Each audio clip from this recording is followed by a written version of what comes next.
Okay.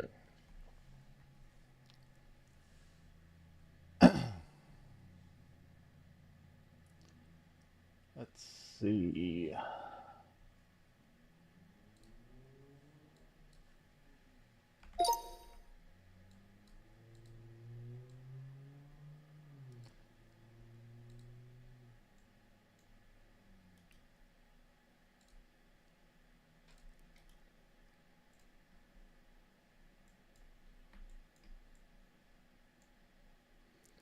All right.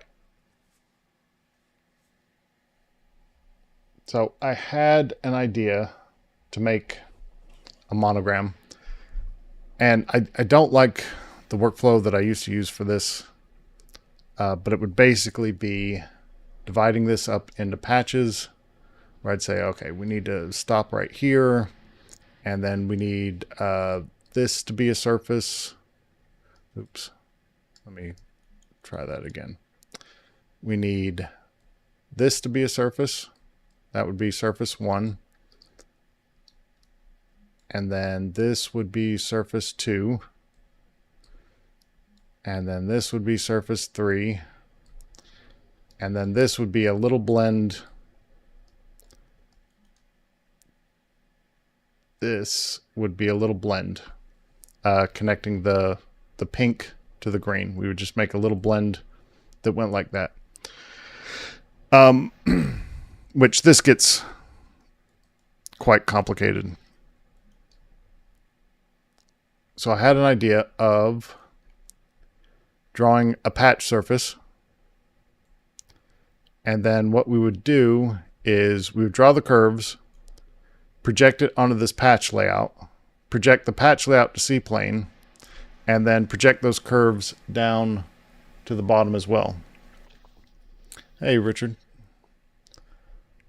And then once we have, kind of a flowy top surface with our curves and a flat bottom, then we can loft between the lower and upper layer, and then use the trim, take the patch surfaces, trim them, and then that's how we get our entire solid surface out of it.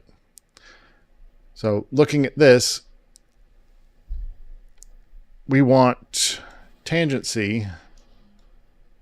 We want tangency across here, and we want tangency across here, but this side we do not want tangency.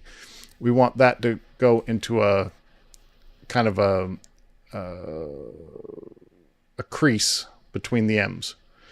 So we're going to go tangent across, and we're going to go tangent across, and we're going to have a discontinuity on this one. So we're going to need 4 surfaces, and then in between we can add some body to it. So this just isn't a flat pendant. We're going to give it some body.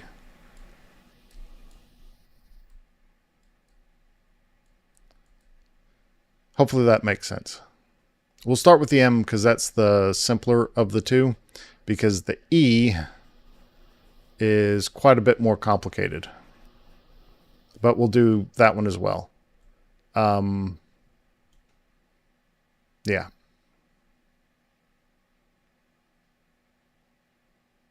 Yep. Okay. So I am going to lock our reference images. Actually, let me move these guys down so they're not on 0. And then this is my bail, and this is my 3.1 that's supposed to be at the center. I drew this by hand. I am going to need to shift, like this E, I'm going to need to rotate it or move it. We want the center of gravity to be under here. We want it to be,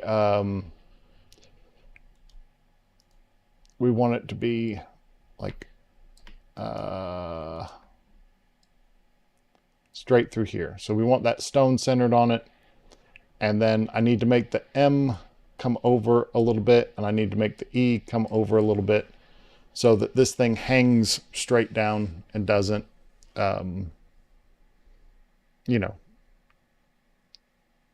got to deal with center of gravity on a pennant. You can't have it hang crooked. So that's something that we're going to adjust. But we won't know how to adjust it until we get to the end. So,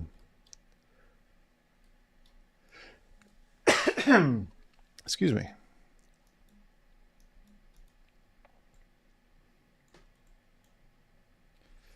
I'm going to get a sip of water. 1 second.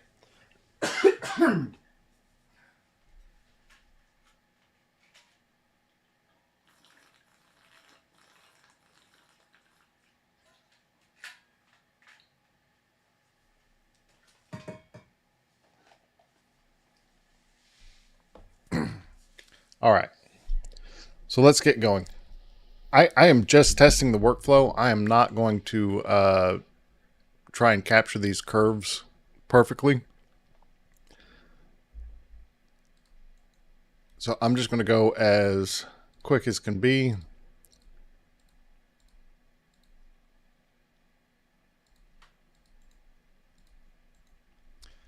And I should set my layer to something that's a little bit more visible. Let's create a new layer for M. And that will recolor that M to a blue. And we'll put that on M control and make that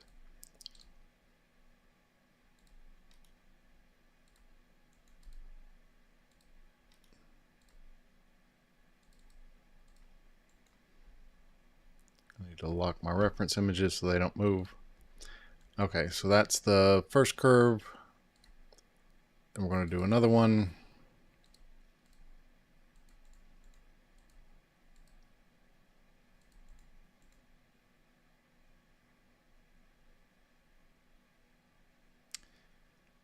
And I think I'll just do a blend between the ends if I want them to be curved.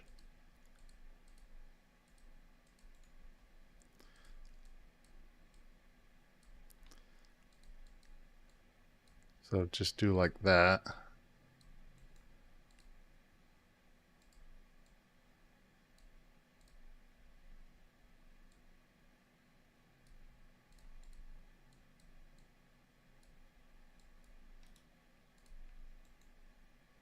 And I'm not going to worry about those blends because all of those blends are going to live within a patch. It's the cross patch issue that I'm going to be seeing if this works with. So I'm not even going to worry about those blends until we figure out if this actually works or not.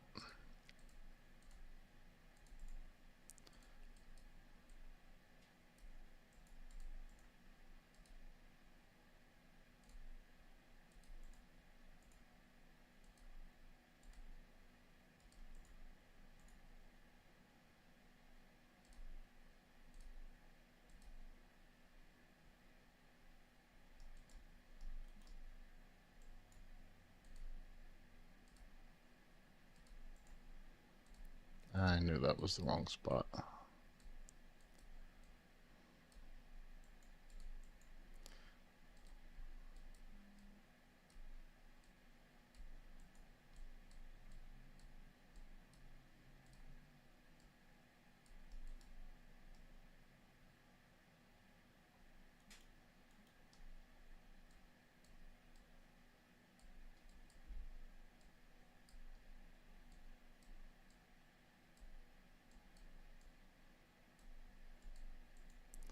Okay, so there is our M. And I could probably take this reference image and change the transparency on it so it's a little easier to look at.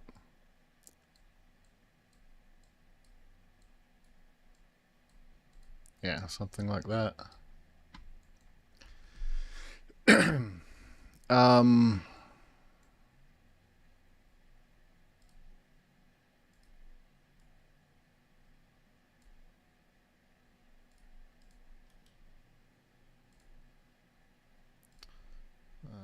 We need that to be 3, 4.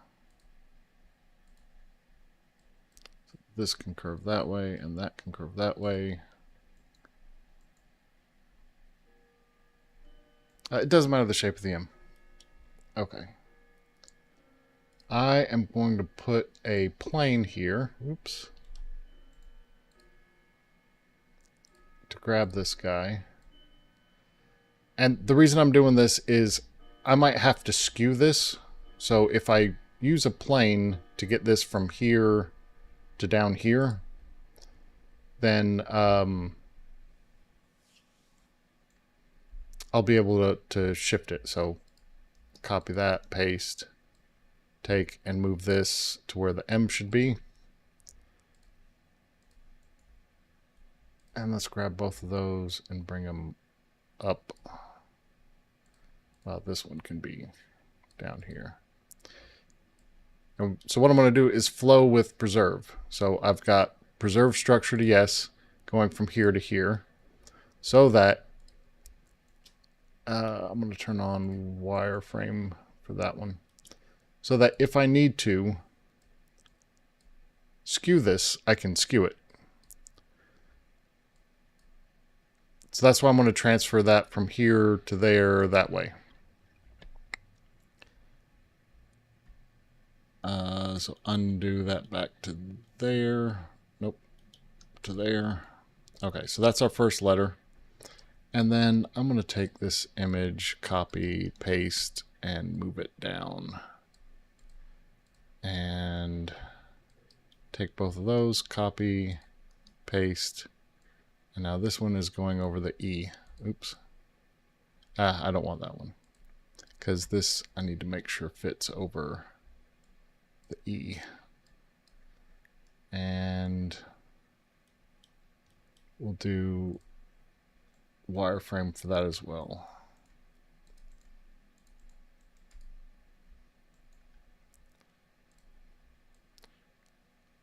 Alright, so that's going to be over our E. Block that, and I can turn that off while we draw this out.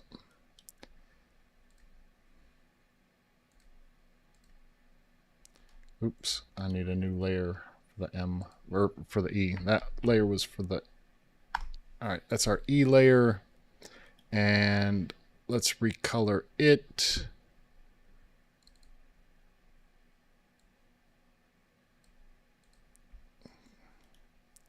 And make that our default layer, so as we're drawing we can see what's going on.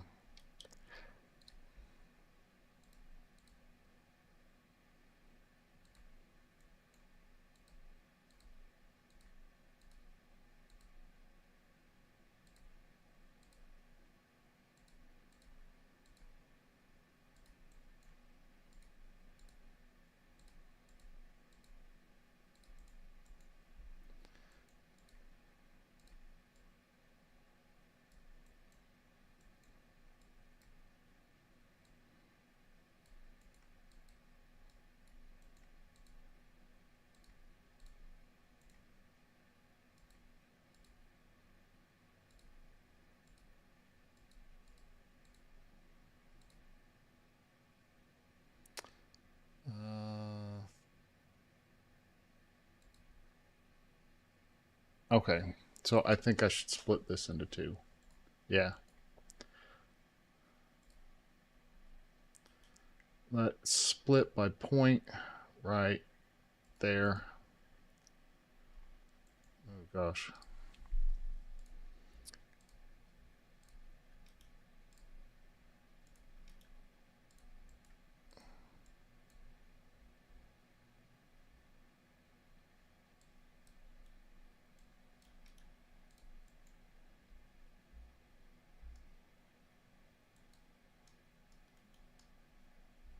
Keep that point. Okay.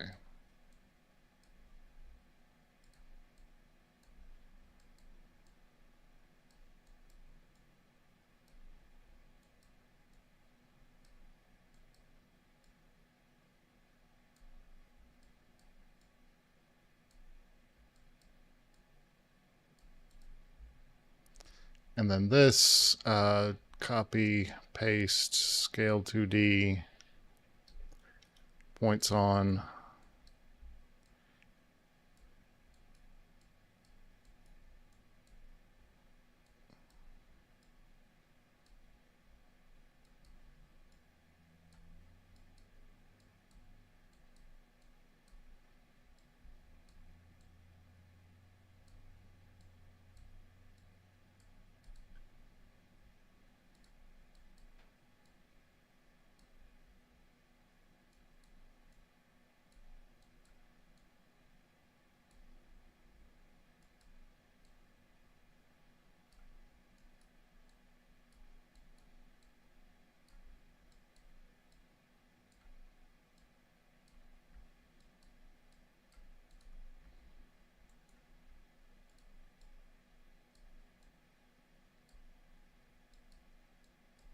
Okay. So there's my E. Grab this thing, and we're going to set that for E surface base. Copy, paste, drag that over here. This one's going to be E surface target, M surface target, M surface base. Make that wireframe as well. And then we're going to grab that letter E and we're going to flow preserve from here to there.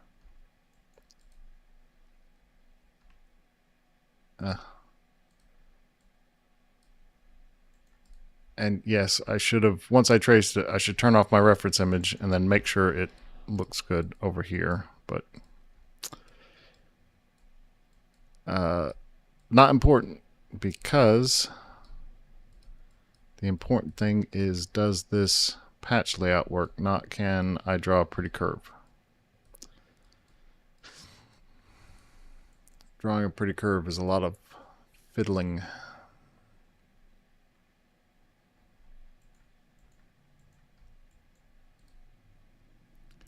Okay. We can turn these guys off.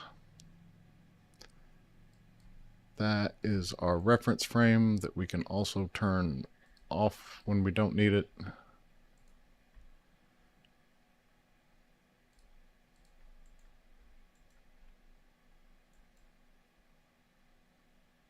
Okay, now let's make a patch.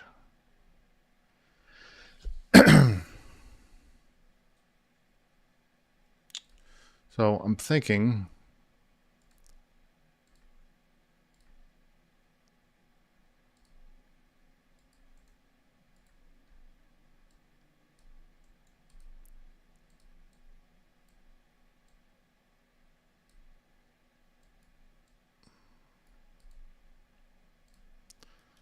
and we'll do a split point.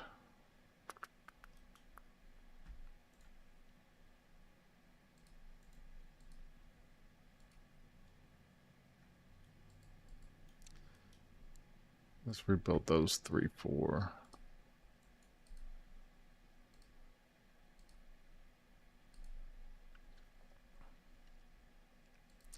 We do want this to be on the crook of that M. And it needs to be between the M the whole time. And that needs to also be on the crook of that M.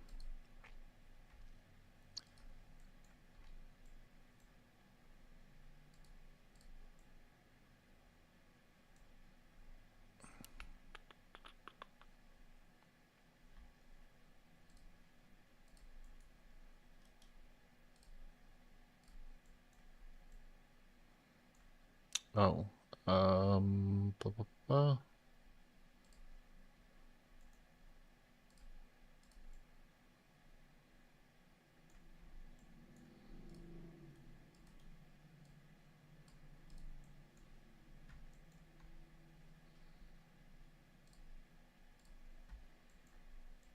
Okay. So that is that center line between our 4 surfaces. Now we need one going this way, that way, that way. The rest of these can be a single curve that we just take the midpoint of. Well, not specifically the midpoint, but a point in the middle. So let's see. I'm going to move this down so I can kind of keep an eye on it.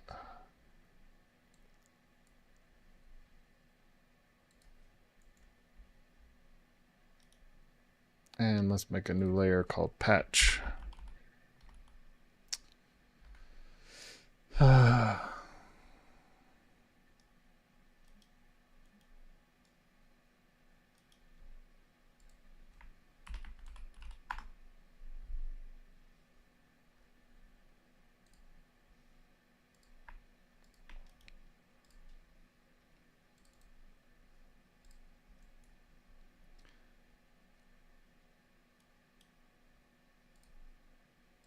So we want one that's kind of like this, and one that's kind of like this, and this.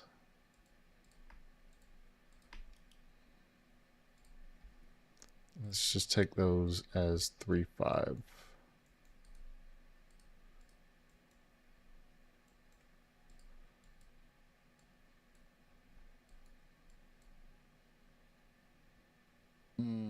That has to intersect that point as well.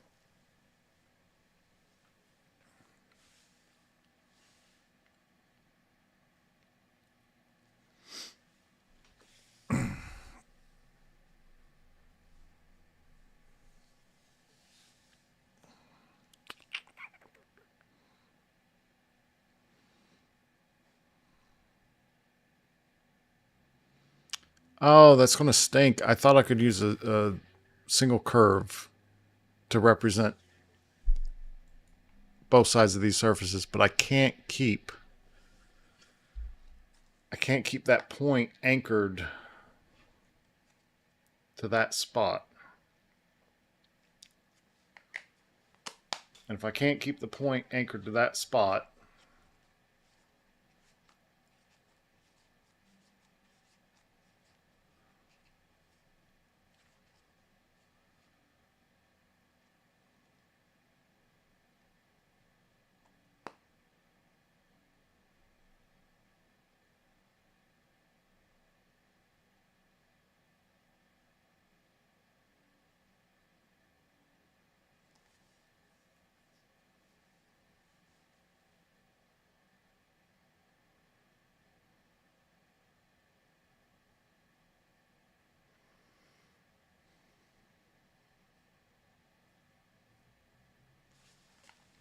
okay, so we really do want, let's mark up our tangencies here.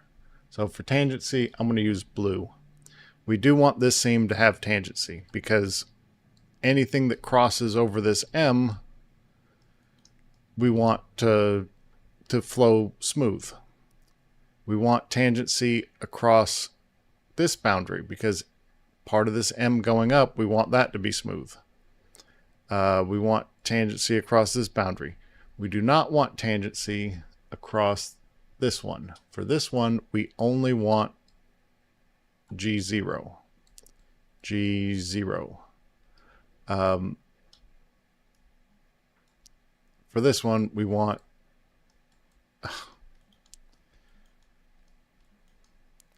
G1. I changed my mouse this morning. I've been using the same undo redo on my mouse for about a decade now, and I changed it this morning to fit in an extra command, and I want to be hitting it all day. As soon as I do it, I realize I just typed a new button that I didn't intend to. But luckily, I'm looking for Control Z, so it's a quick fix afterwards. But I'm just going to... Wrong day to stream, I guess. But I can't get this out of my head, and I wanted to work through it. So how can we have this set up? This point, they all have to meet up right here at this point.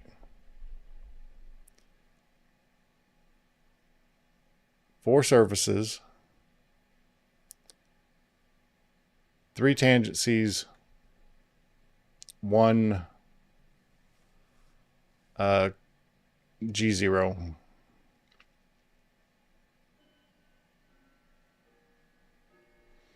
Why G0? Because the M needs to go like this. All the other areas, we want this to be fluid going across here. We want this to be fluid going across here. But when we get to here, we want it to be... We want this to be an M. So we want it to touch, especially down like, nope, this button. Especially around here, we want it to be able to get watertight. But if we left this as continuous, then our M would not have a great shape to it.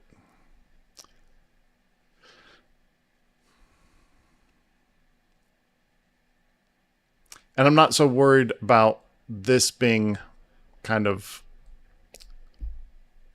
because that's the general shape of the M, is to have this. And more specifically, when we get to this side, well, then we really going to have a, this is a much more complicated one, which is why I'm saving it for second. If I can get the first one to work, I think I can figure out the second one.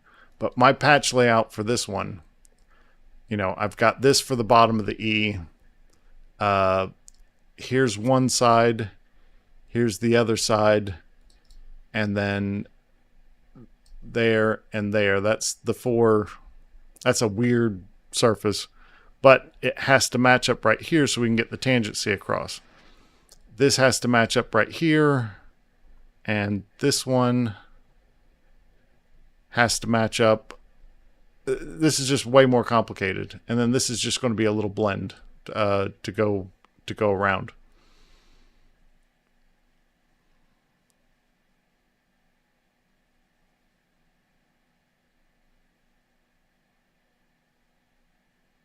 Yeah, that one's just going to be special. This is supposed to be the easy one.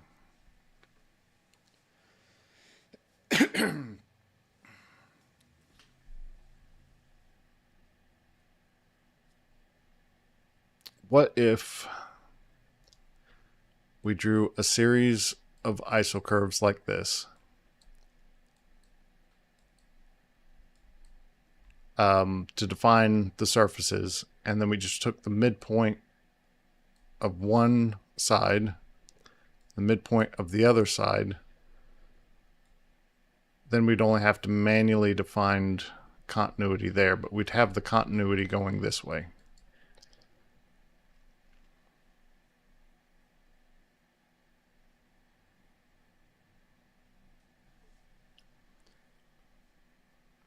And if T-splines still existed, I'd use T-splines. I'm not doing sub D.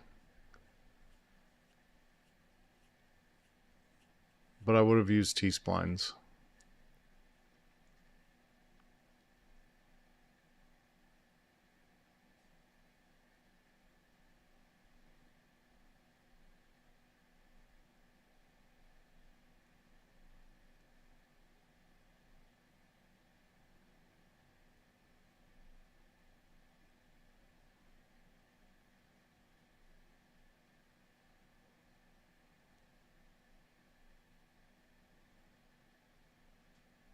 Okay. Let's try it with isocurves going like that. So, get rid of these guys.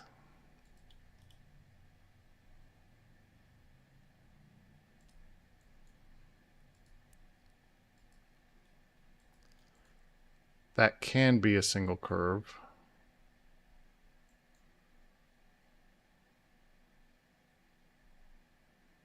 Let's join that together. Join, rebuild, and we'll go 3, 5. Oops.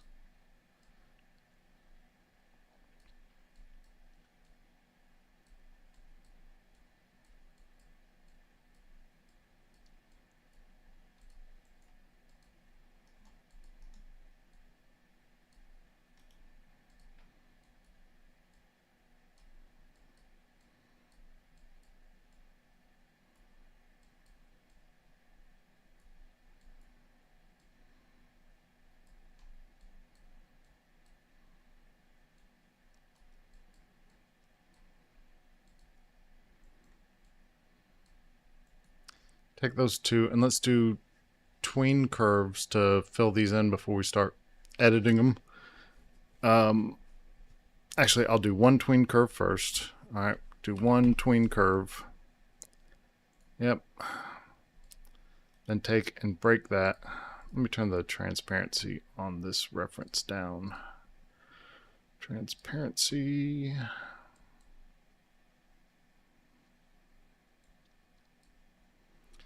And I can change the color of patch so we can see it a little bit better. Let's go with green.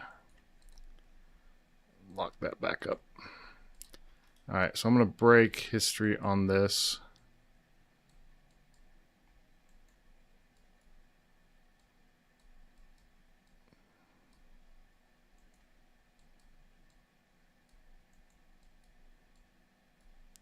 We do need this running through that point, which is going to be difficult to control. We need this running through that point, which is going to be difficult to control.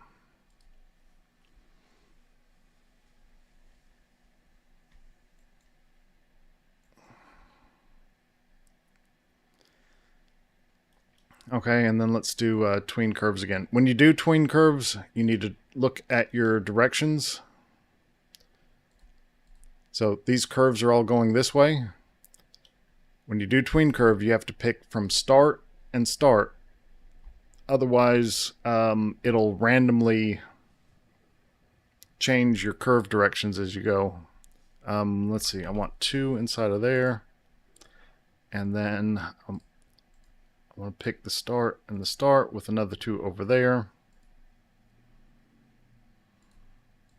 Oh, I don't really have to worry about that in this case because I'm about to immediately break history on it. But it's such a habit of dealing with... I kind of want this to be on my midpoint.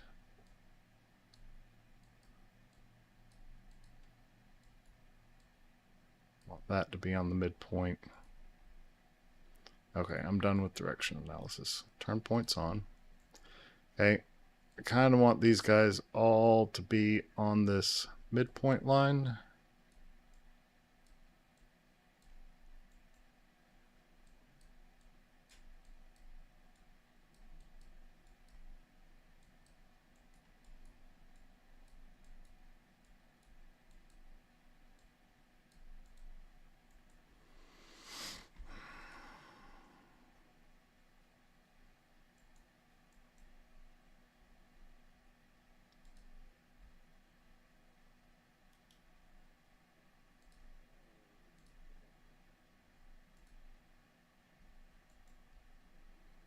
Let's turn on some snappy dragging and just get this to snap on to this line.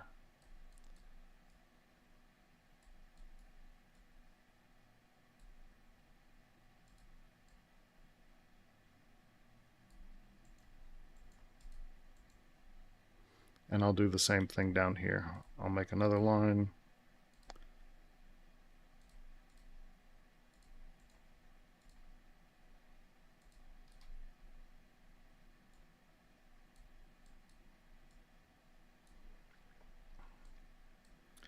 Also changing my mouse, I put a hot shot for snappy on, snappy off, because I like it when I like it and immediately hate it as soon as the moment has passed. So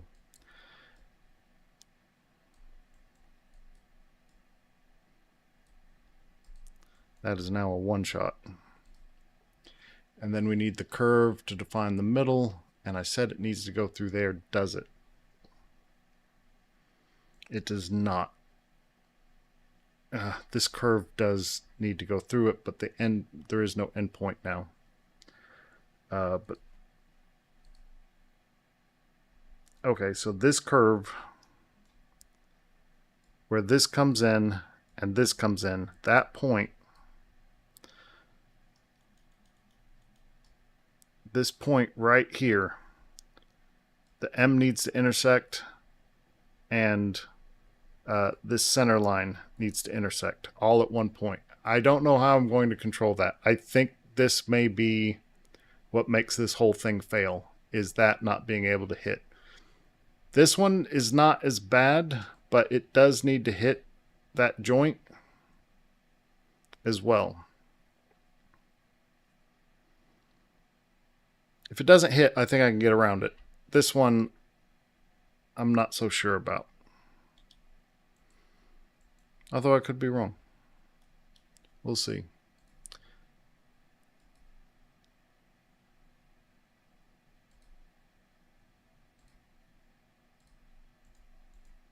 was it supposed to end there?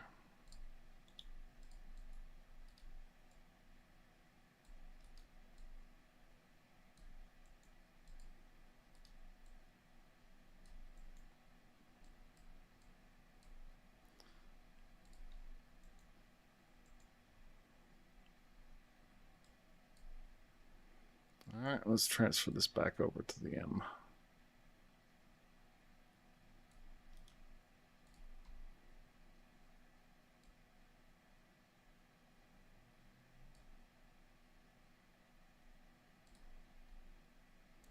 Okay, so this guy has to be on this point.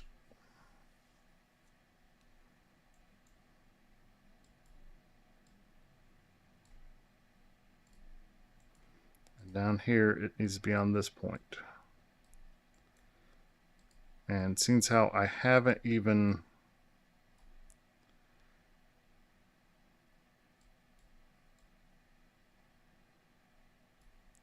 I think it'll be easier to edit these two to get that on the line. Because over here, I can just turn those points on and get it to match. I think it'll be easier to do that than to adjust this patch surface.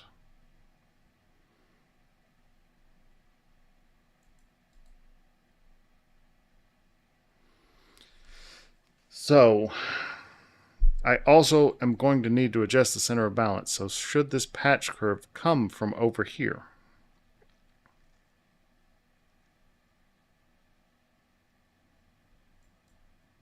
And I transfer it to over here. That way I can use this surface to skew the patch. Like, just making quick, yeah, that's what I'm going to do. This will help me quickly just do a quick skew at the very end to try and get the center of gravity under this. I know this is confusing. I really am thinking about, like, I've spent 2 days thinking about nothing but this and all the things that have to happen for it to come into the end. So, and I may not be explaining that very well. Flow the curve. Sorry, Richard, I missed when you said flow the curve, so I'm not sure what the reference is to.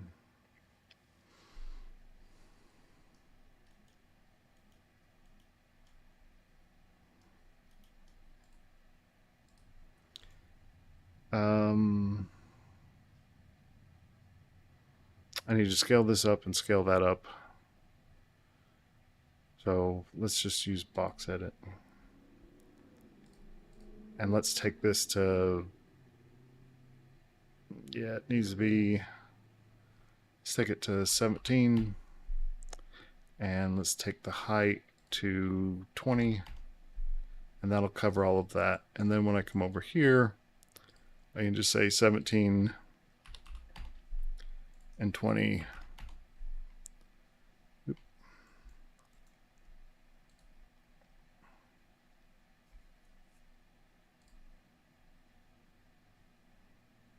That should be on M. Oh. GOM. This.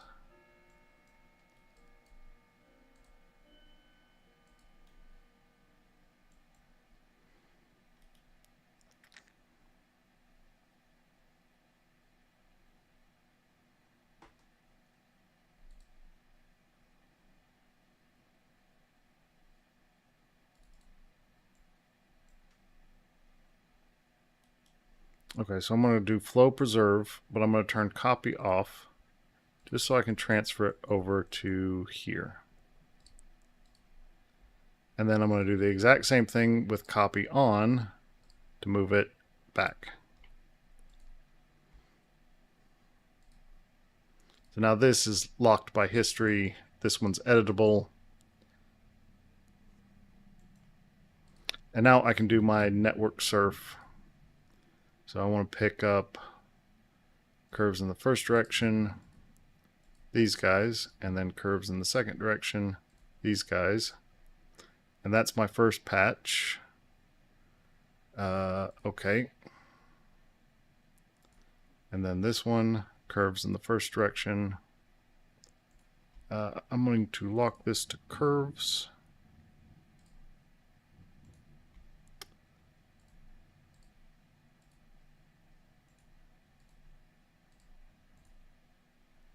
Okay, that's my second one. My third one.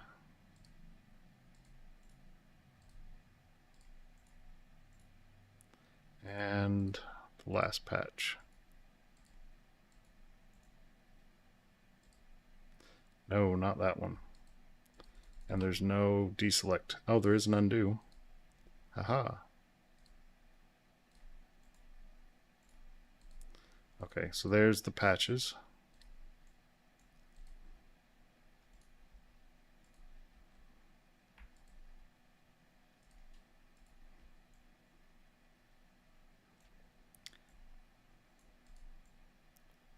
Oh, these guys are not all at the same level. Let's fix that real quick.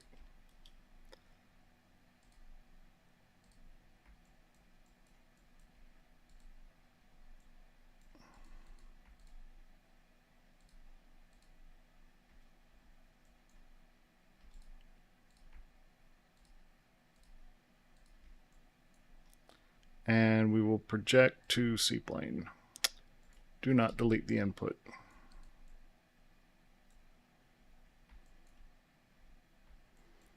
Okay, now we can give this some body.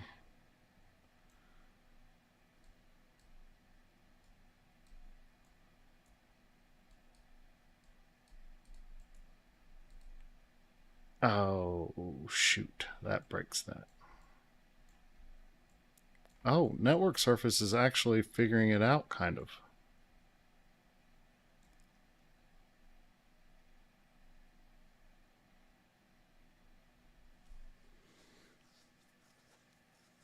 The curves across cannot be contiguous. They have to be split.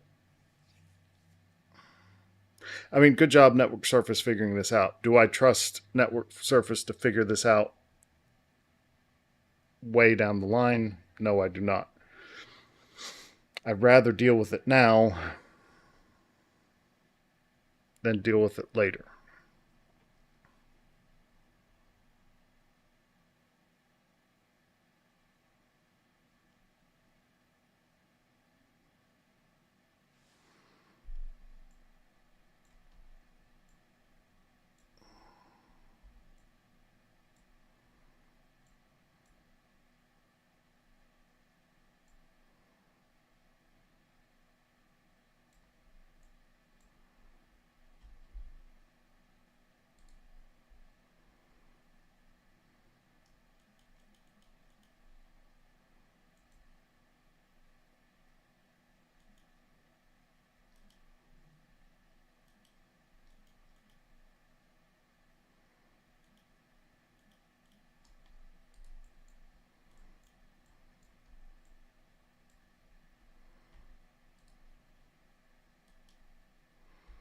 All right, let's split by point.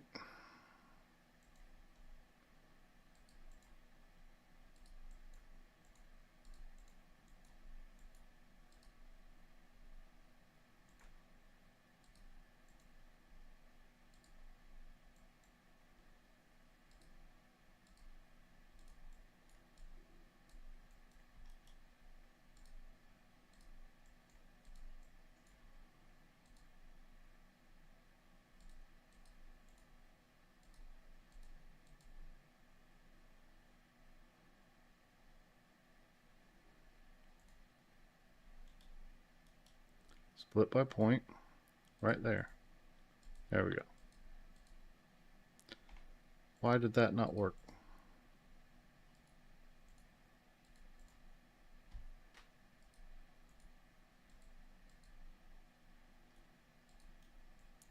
Those can be straight lines. Oh, you know what I could have done? Extract midpoint. But no, that won't work. That won't work because I'll be in the same place I was.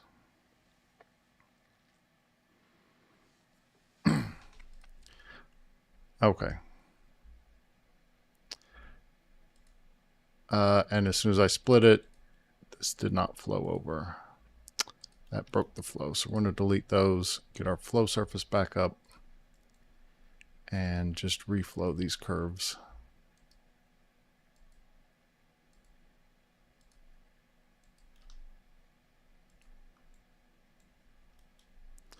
Flow, preserve, over to here. Okay, redo my network surface. First backtrack of the day.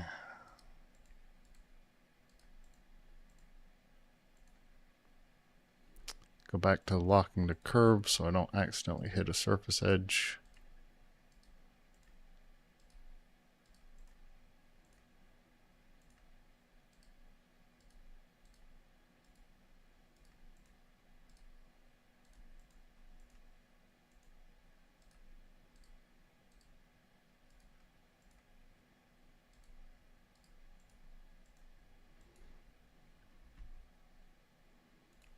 All right, now we grab our surfaces, project the C-plane.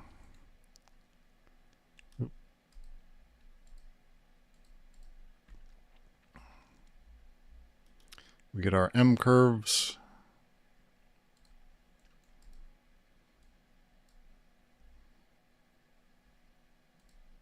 Oh, unlock the surfaces.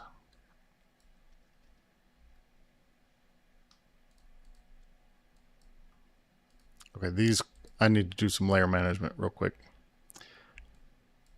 These guys are the control for layout patch.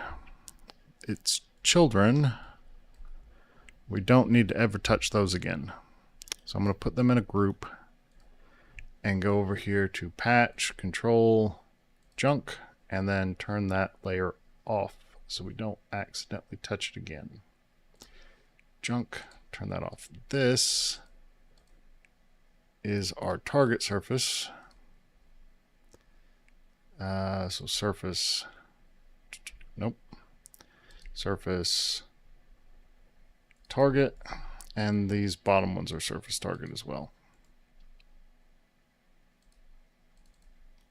And we'll group those. So when I click one, we get all four. Group. This is curves. M curves. And I'm going to take and project loose onto there. And we'll group it.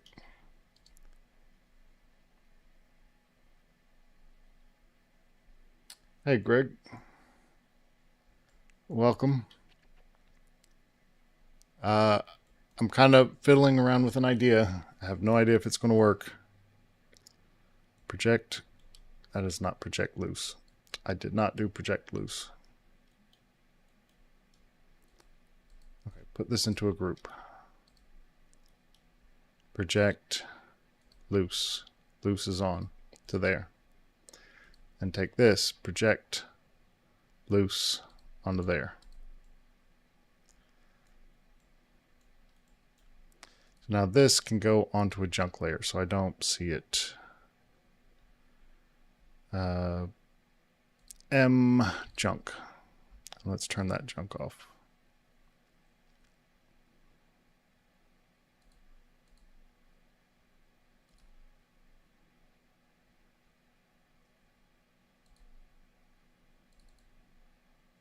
Oop. And these are our curves. Oh, it didn't group that output for me. Group. Group.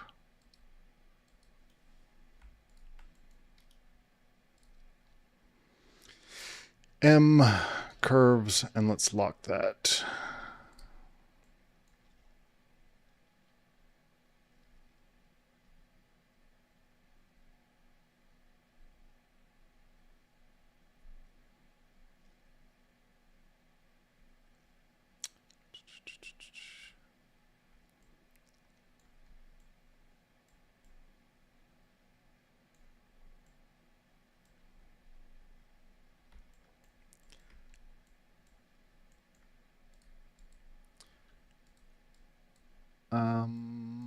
Yeah, let's group that.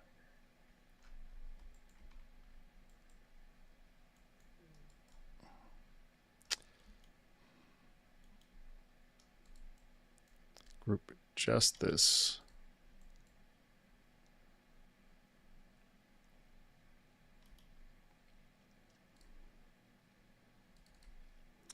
And let's lock that so I don't. Now I'm just going to be playing with the shape of it.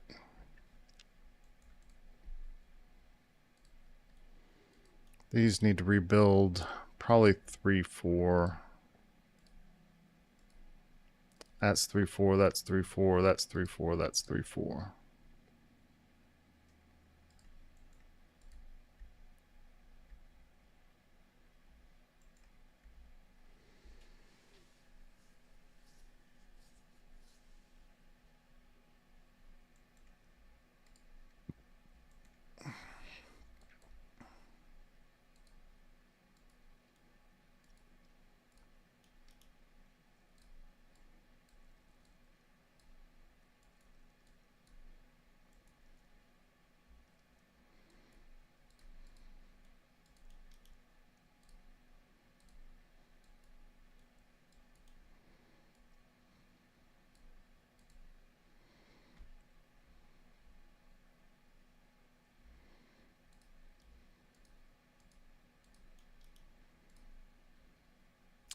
Let's take this whole outside edge down. I think I want to take this one down more than the others.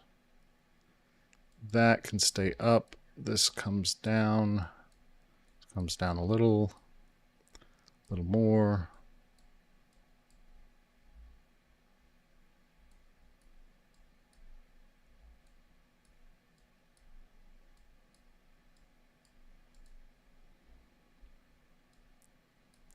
This center line, I want that to be up.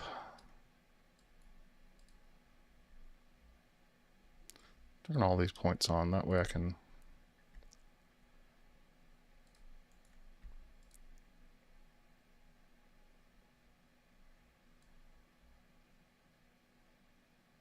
okay, the only way we get tangency across here is if I put them all at the same Z. And same thing this way. This guy, all of these guys need the same Z.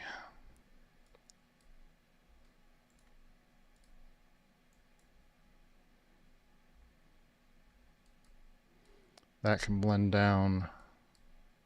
That can blend down, blend.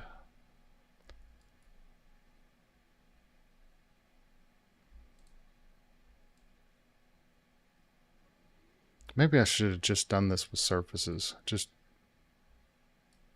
do straight surface editing.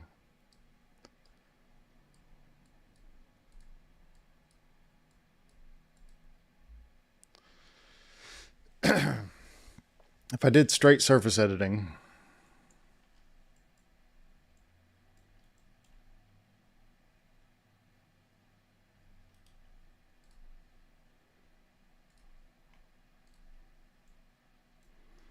copy, paste, break history, move that over here, isolate. Let's just play with this for a second. I'm going to ungroup those. Ungroup. And I'm going to rebuild all of them as 3, 4.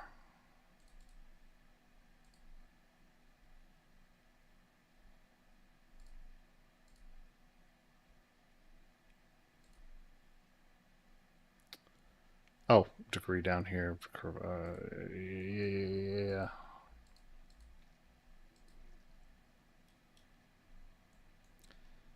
Rhino does have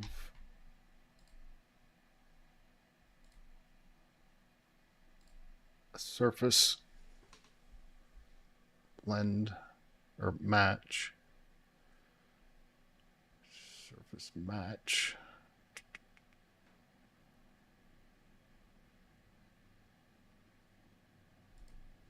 It has history. So if I pick this edge, I pick this edge and I say tangent C, preserve other end and average.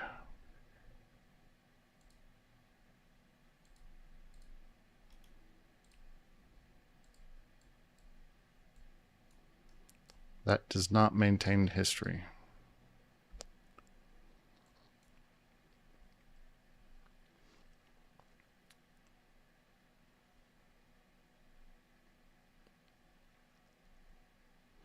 What does, yeah.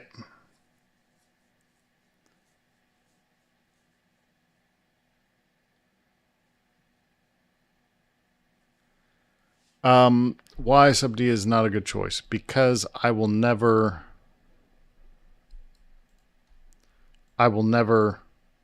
get this to be nice and flowy. I'll be able to get the surface, but I won't be able to control the edge where it, you know, I want this to have a nice curvature to it, and then I want it to have a hard edge everywhere else. I want the top to be flowy, but I want everything else to have discontinuity. Sorry, G0. I want all of these intersections to be G0. If I did sub D, it would be a blob. And I mean, I could add weight right there and try and get that tight, and add a crease there and try and get that tight, and add a crease there and try and get that tight. But all I want is straight walls with the top having some weight. I also want this to be a cohesive shape. So I want this, the height here to be relative to the height here. And there's no way for me to set it in one place and to be able to get it. There's a bunch of different reasons why I don't think sub D is a good fit here. But primarily, I only want body on the top. I want everything else to be straight walled. And I want the body between one side and the other to be related. And if I did this in sub D, I'd have just a massive forest of points that I'm trying to get two sides of it to be even. And it's going to come down over here, and it's just a nightmare that I don't want to deal with. I just want the top to have some shape. That's it.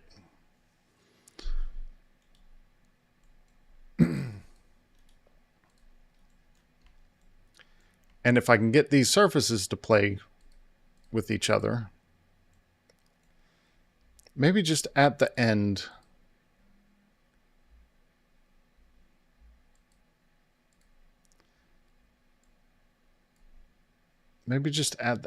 if I do match,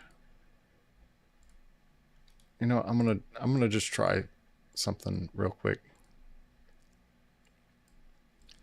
I'm gonna rebuild these as 3-2 so I can get the general weight in. Less points to edit, and then I'll bump it back up for the blend.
Okay, so if I get it like this, and then let's rebuild it back to 3, 4, and then tell it match.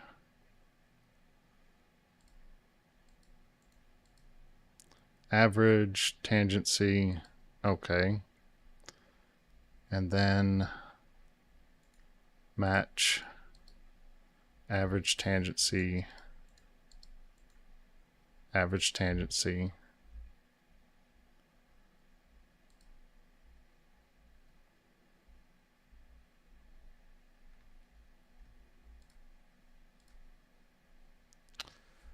What is it? Analyze, surface, zebra.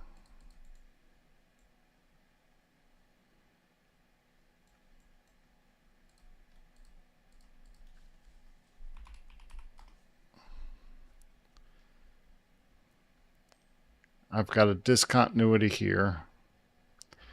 I'm tangent across here and here.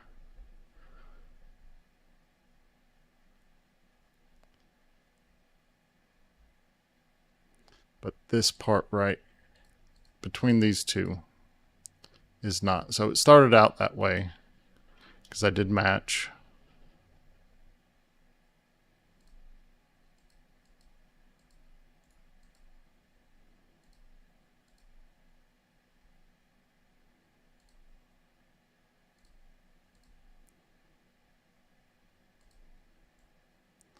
So now it's tangent across there, and it's not quite over here. Well, this one's fine, that one's not. You can see that there's a little hitch right there.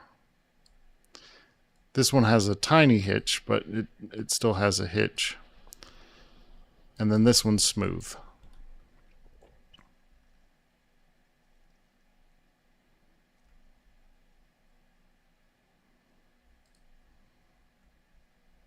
I can try match 4.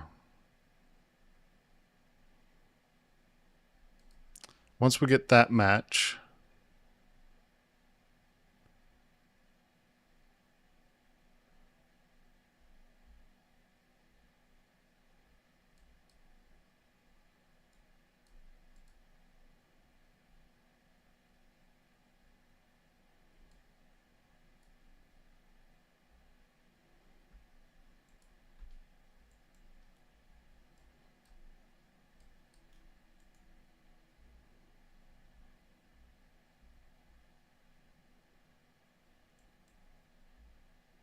man, this is hard to see.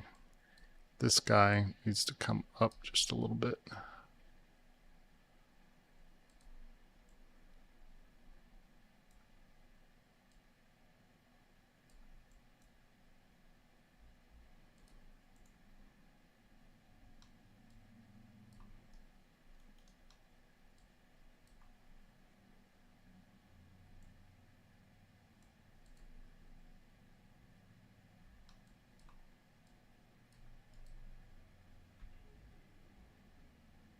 Okay, let's try this. Let's do a match between this surface and this surface.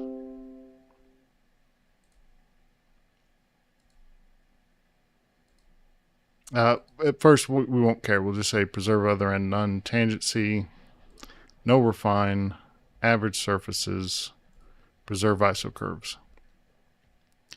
Now that we've got that locked in, we averaged them. Let's do a match surface on this. Multiple matches. So we'll do that one, match there, do that one, and match there. And we'll tell it to do tangency on both. Since this was already tangent, that'll keep it. And that is now tangent. So we'll do the same thing on this side. That side to there. Oh. Multiple matches. That side to there. And then that side to there. Tangency. And it broke tangency right here. So it's really struggling to do.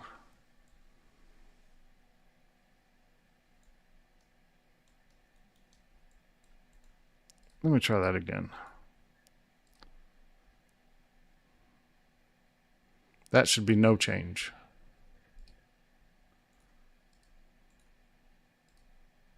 I didn't pick multiple.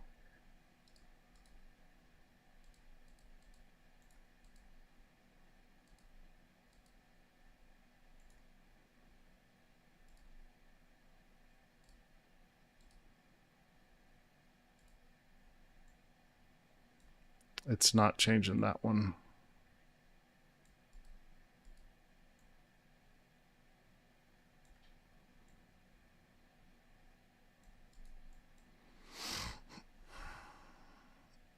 Do we dare break out Cyberstruck?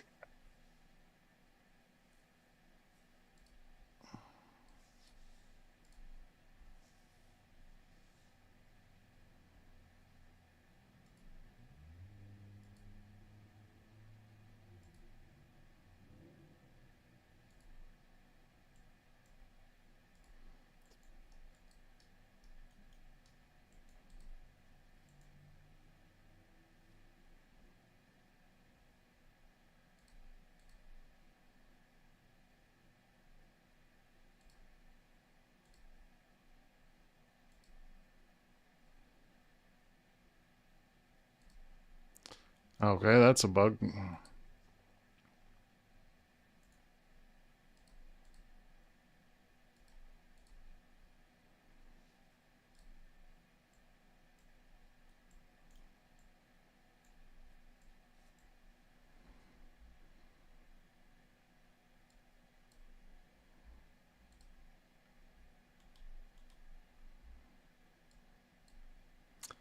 Lock this.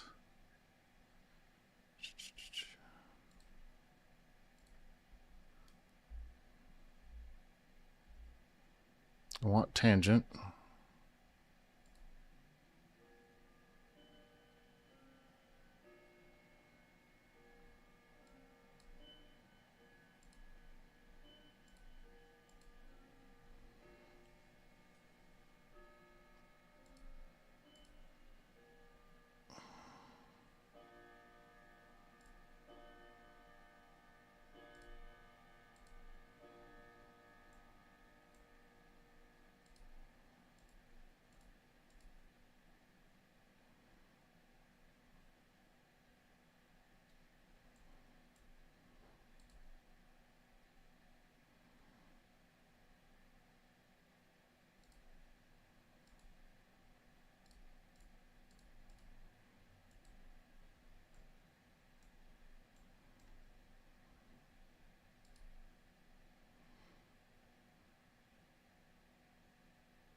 Okay.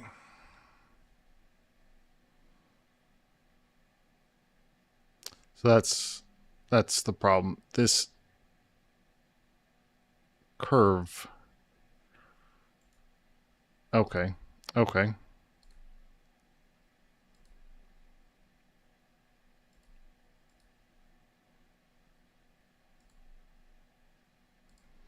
So if this curve isn't tangent, it can't do anything across there. That's the problem.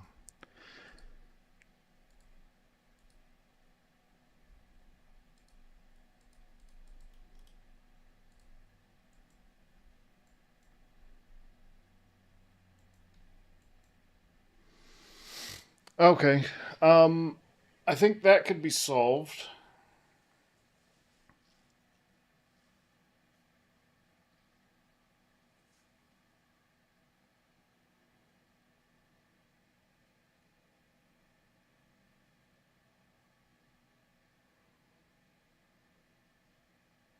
Well, that is solved by using curves.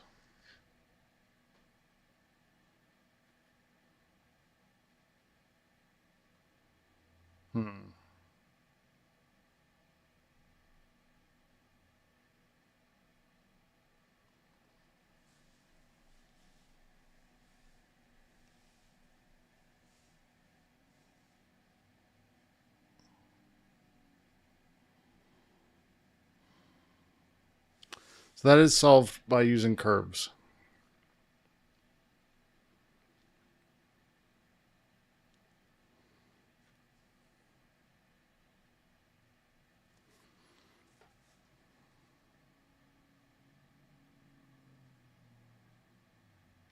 And if that's solved by using curves, the way I was going, but network surface is a bitch.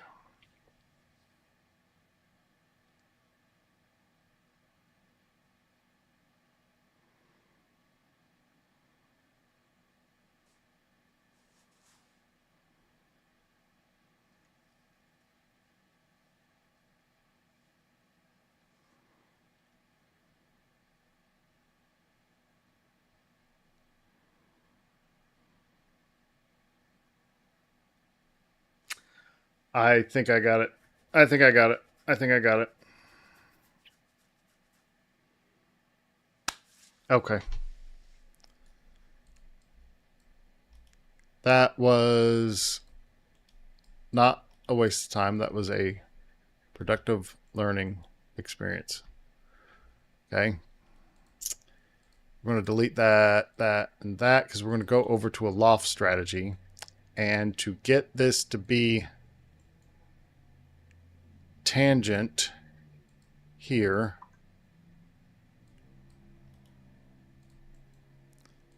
we need these curves to be in a line going across this way. We will have tangency going this way because we're going to use a single curve throughout.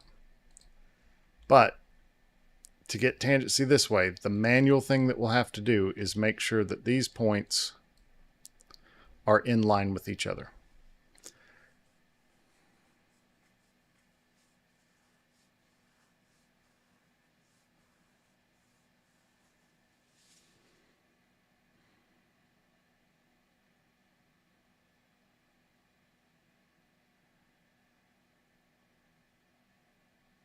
Okay.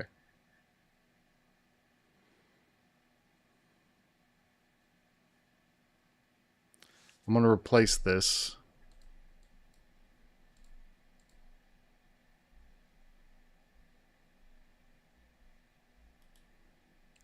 I'm going to replace this with a subcurve, tween curve. So whenever we do tween curve, we turn on direction, we see where it starts, and then we say tween curve from here to there. And we only want one. Okay, that is going to make these control points always be in line.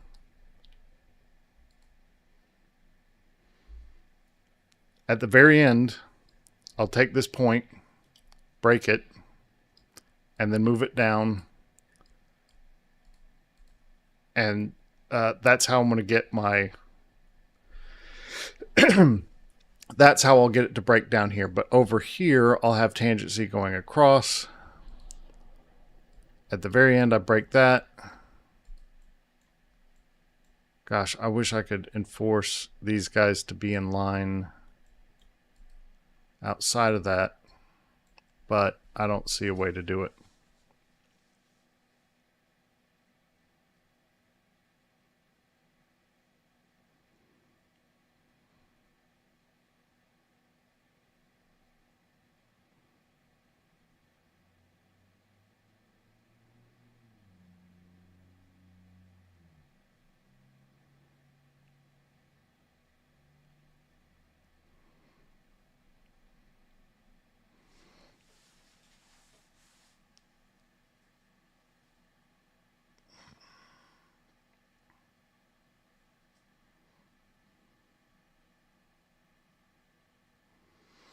All right, I'm going to do a 5-minute break, grab some water,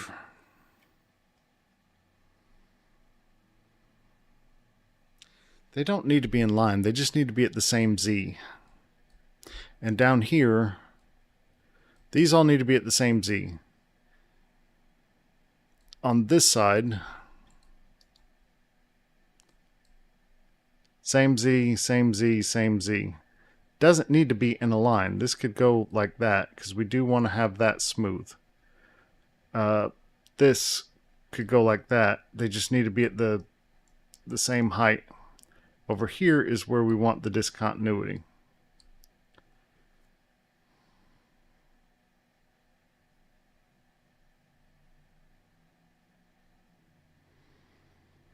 I know you can add weight to control points.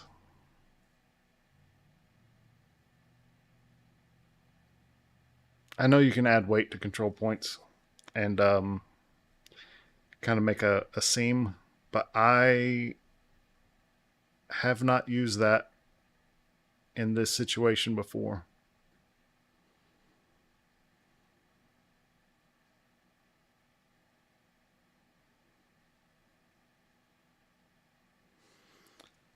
I have not used it in this situation before. I do not know how that's going to work.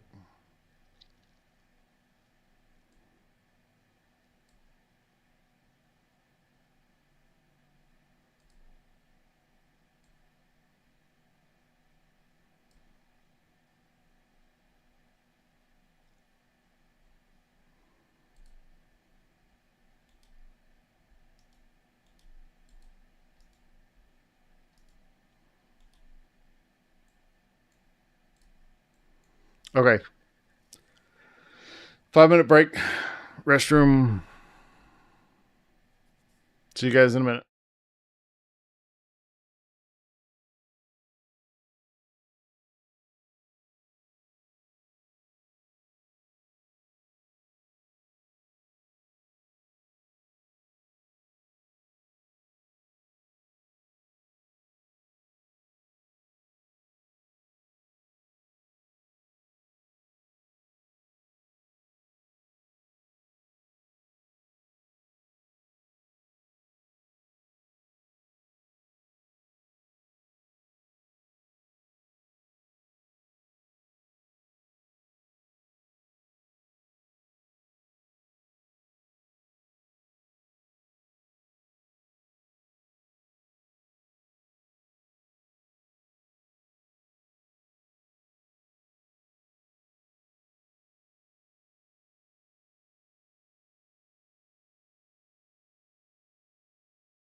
Okay. Let's get back to it.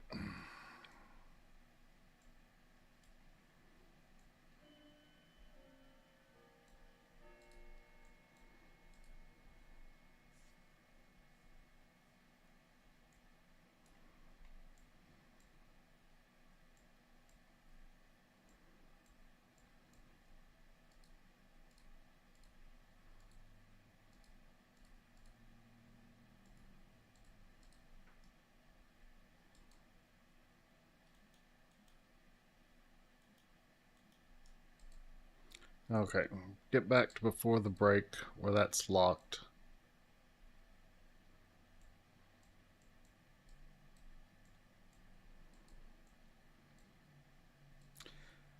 I only need these to be at the same Z. I do not need them to be in a straight line.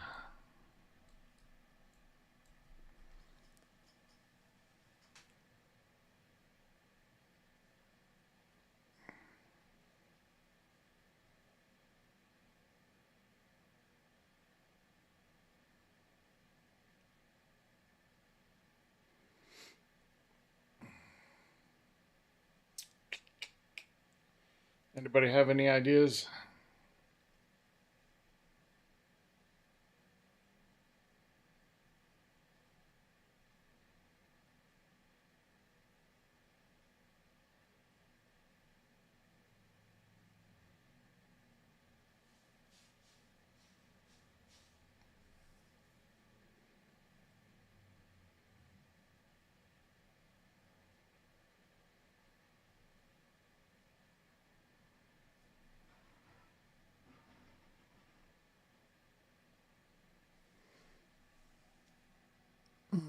Somebody in the parking lot. Okay.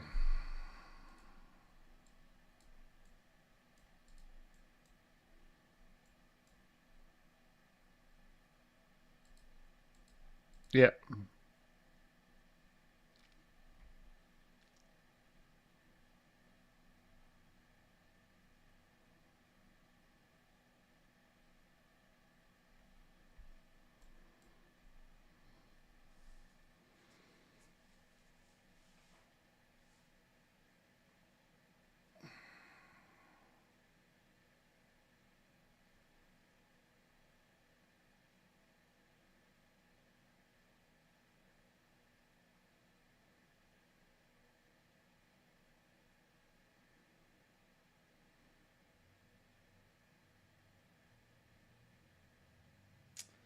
Um,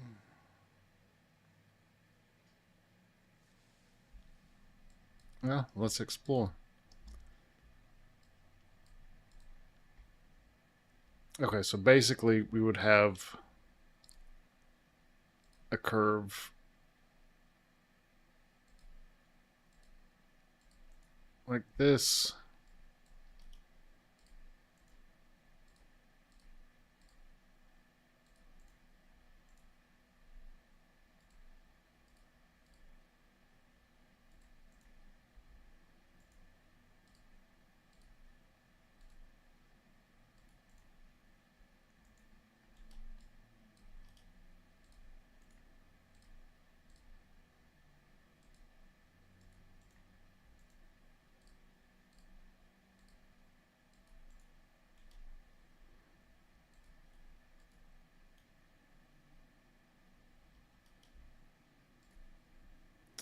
Turn on Snappy.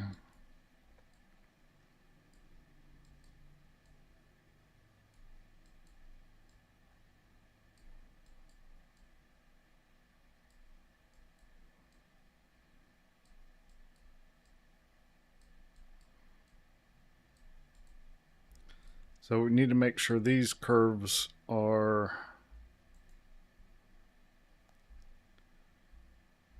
a good blend.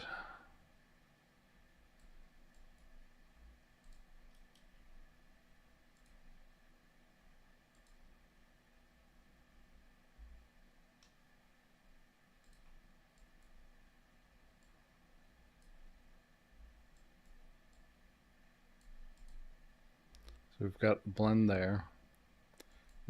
Don't care about those, but these two need to have a good blend as well.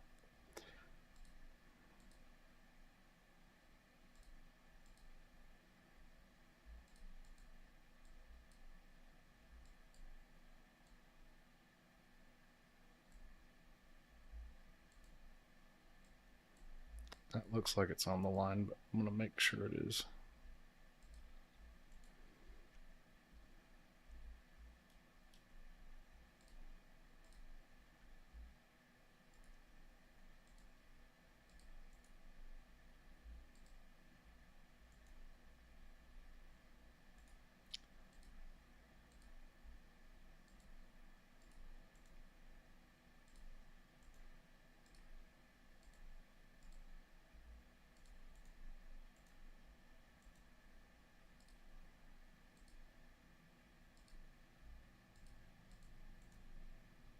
Oops.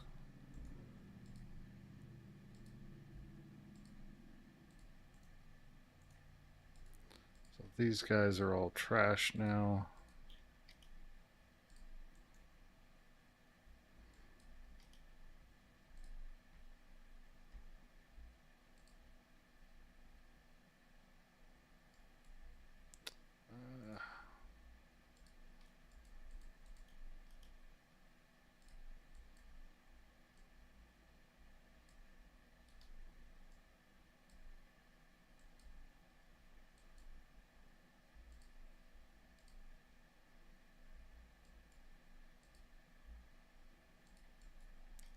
Make sure that's broken.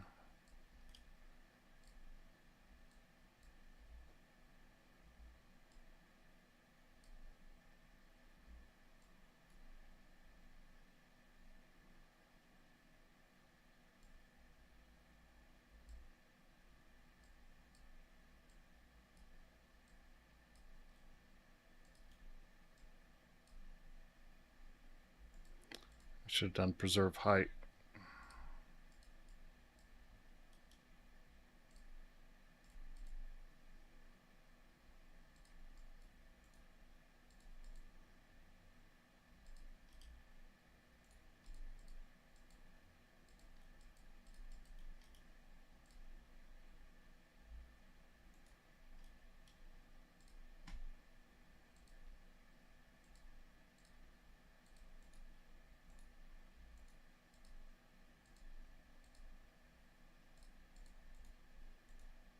I didn't do preserve height again.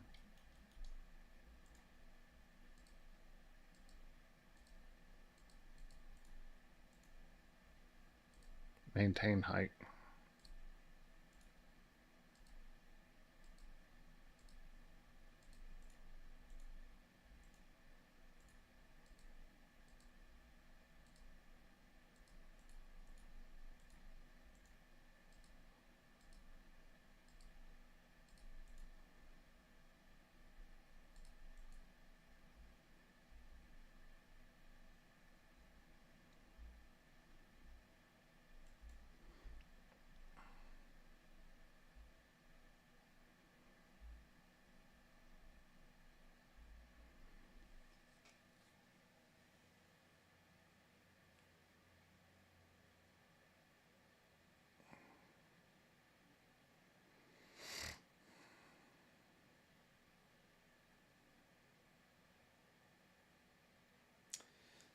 Problem is we still have to keep... Okay. The problem is we can still break that here and here.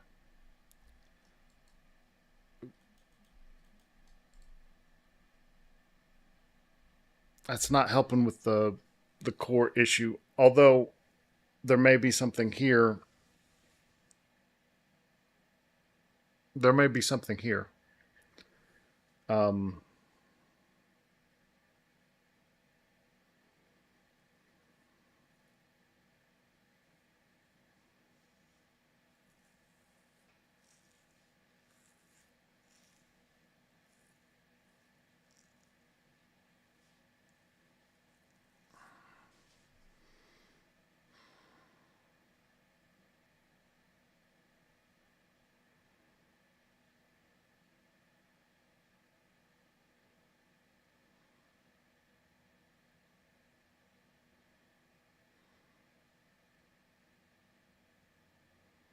whole lot less to edit to get the shape we want.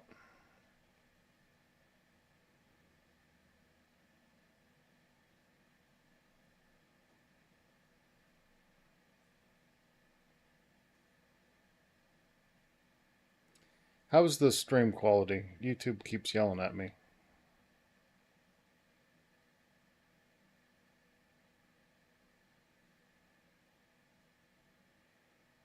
Nas? It's good? Okay.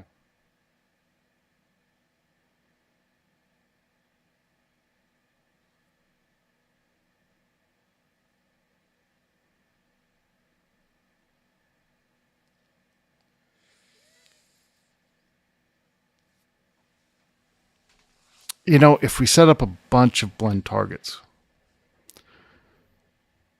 off of the rail and then used blends as our profile,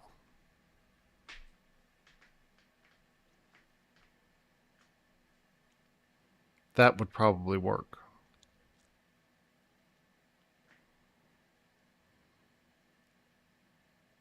That would probably work with sweep too. Although this just becomes stupid complicated, like not fit for public consumption. But let's try that.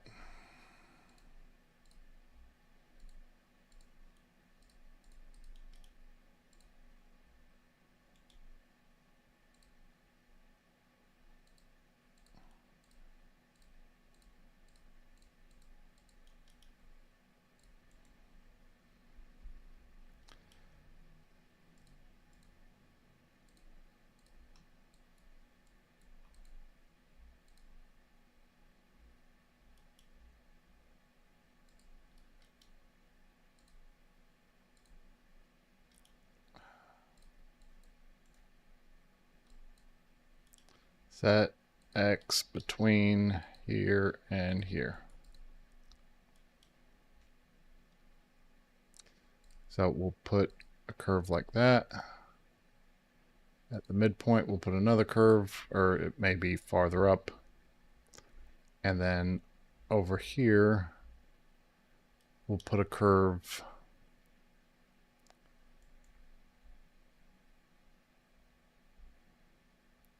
however we want this V to be. Oops. And then we can mirror this to the other side. I'm going to use my little command I made.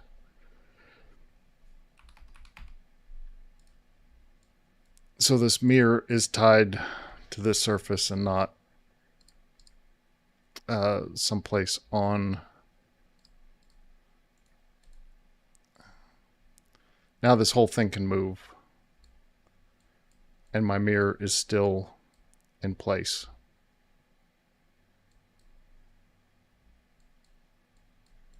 Because I'm using the center of that to define the mirror. It's my own little script thing.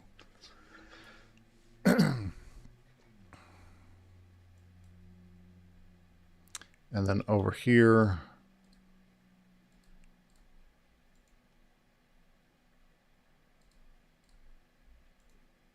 oh, this one doesn't matter.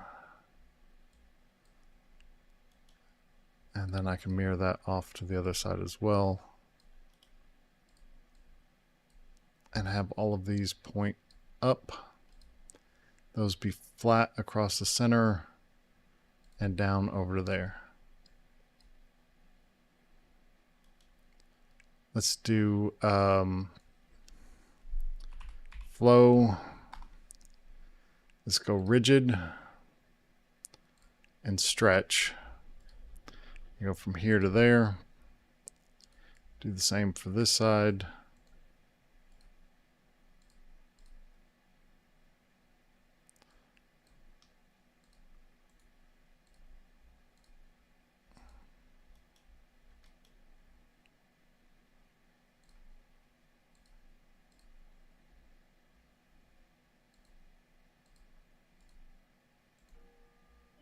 Oh, that was wrong.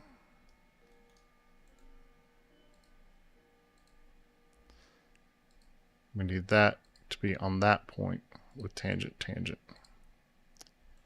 And for this side, we go from, I want to keep the same direction going.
I hate that it does that. I want it to go all the way to the end.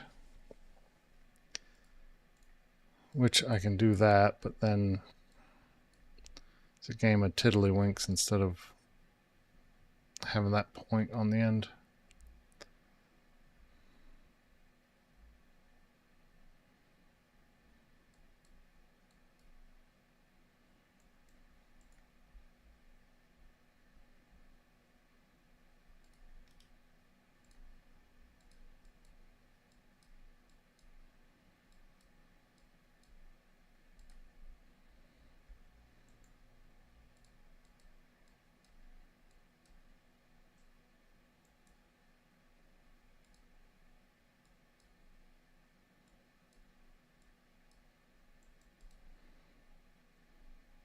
Okay, I'd say that's pretty editable.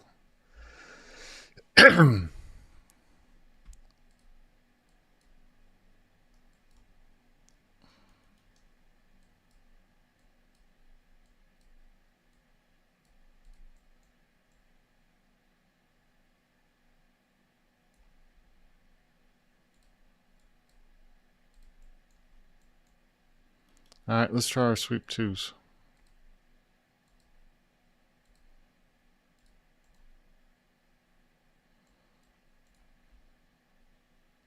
Make sure we're only grabbing curves.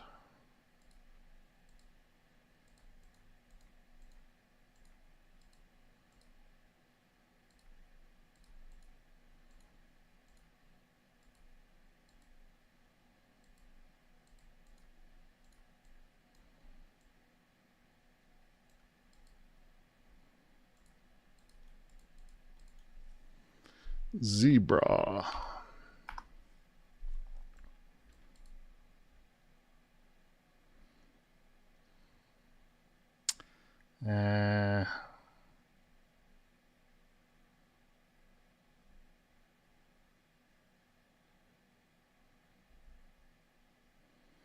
This center has a discontinuity.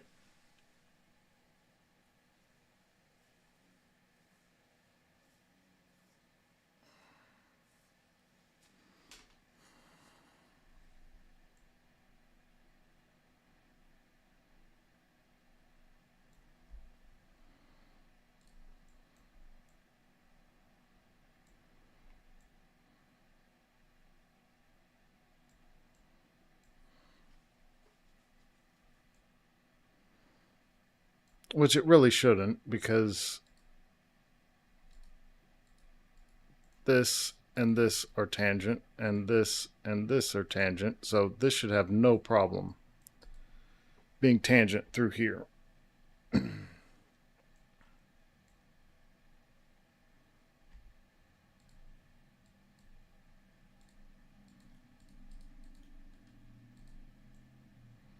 That really should not have a problem being tangent through there if our curves are tangent. Let me try auto update on our blends now.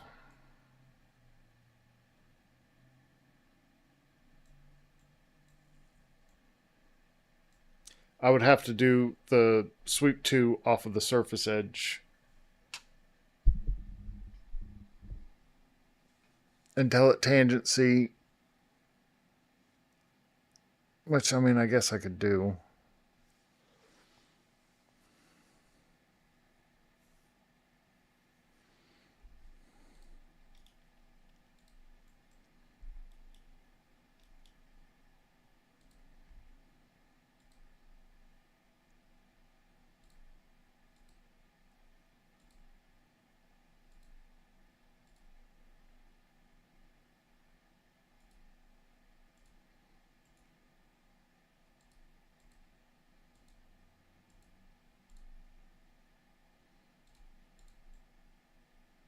But even that is not a very good.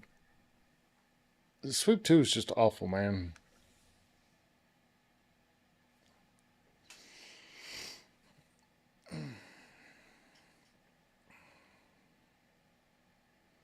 Network surface would get this right, but then we have to deal with a very heavy network surface.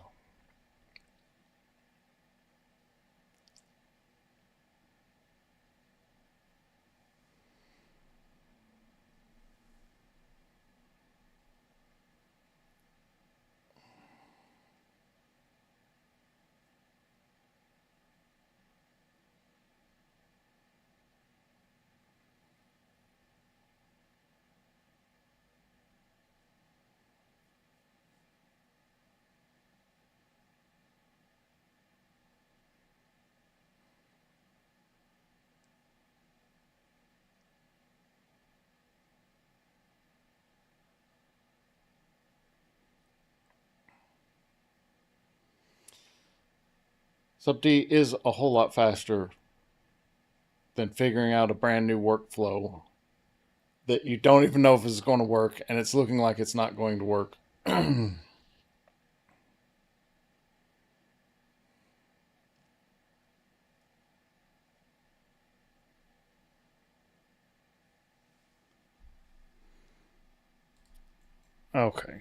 we're going to park this. We need a graveyard for misfit toys in case I want to come back to it. But I don't think that's going to work. This one, where we're keeping a tween curve, we'll keep that at the same Z. Not great down here at the edge where we want this one to come up.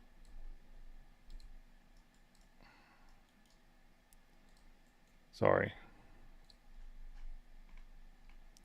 We want this point to be like over here. So we get a nice smooth edge over there.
All of this patch just relies on the fact that we can create one patch surface with a shared edge that we know we get tangency across.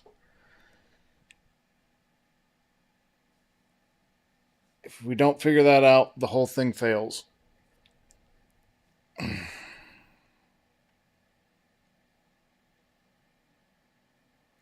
And Rhino just is not good at having two reference edges. And we need two reference edges.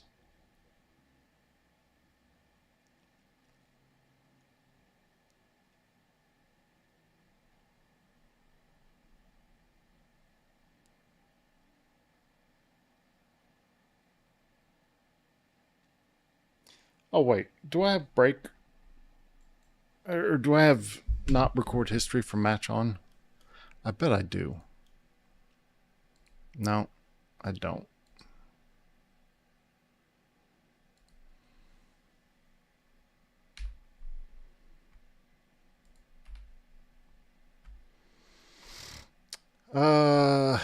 History. You know, we're in trouble when I'm looking up help. There was a symmetry command.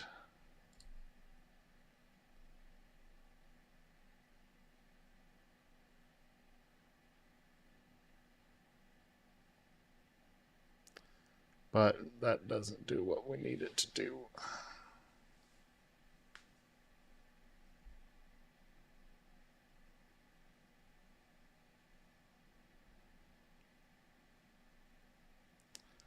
I'd like to figure out a use for this, but I don't know what it is. Okay.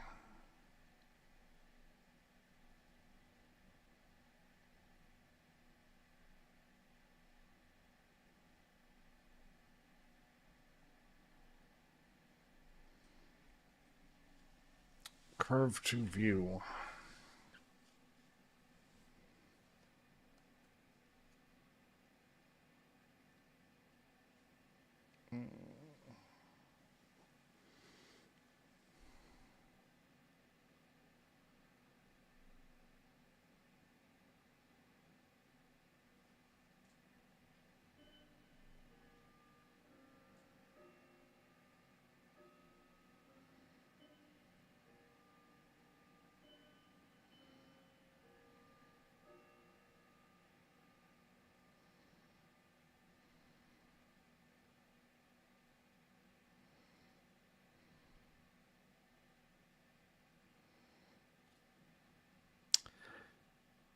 Join copy.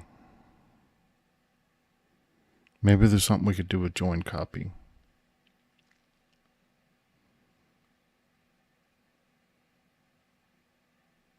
What is it called now? It's not even on this list.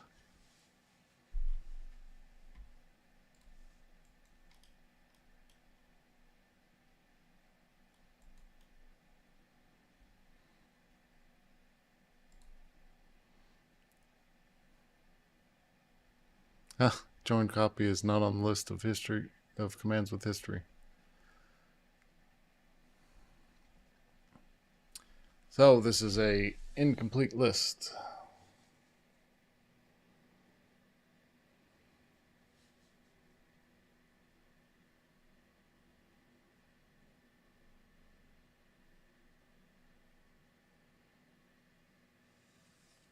Match has history. Match surf has history. But why did it not have history when I tried it?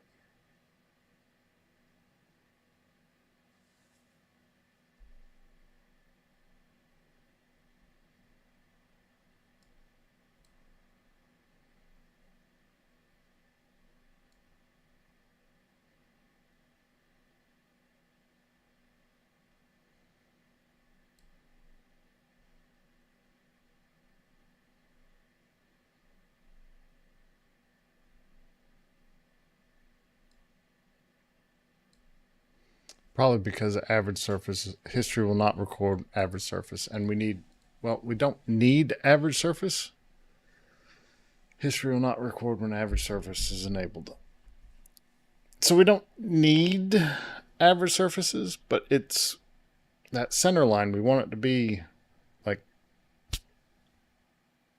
the crest. So a good way of getting that to crest in the center is to just average the two, but then we lose history.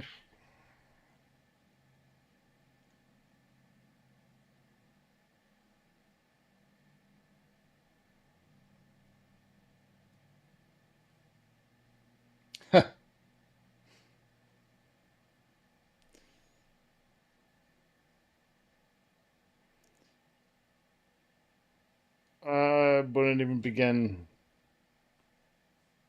to want to set up a grasshopper file to do this.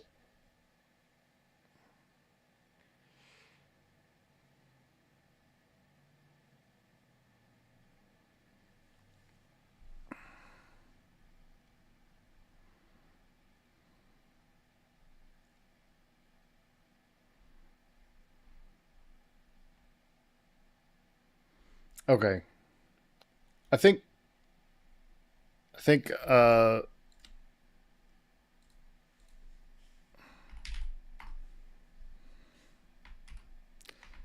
there could be something to join copy. There could be something to match surf minus average.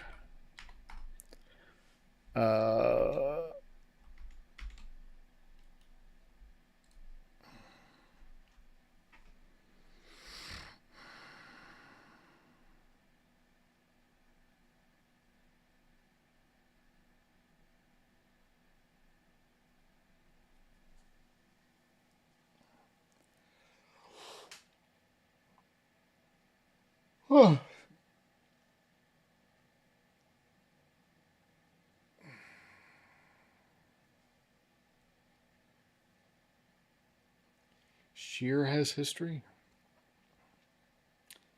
How can shear have history? Now we're just going on a tangent. Copy. Okay. Would that ever be useful?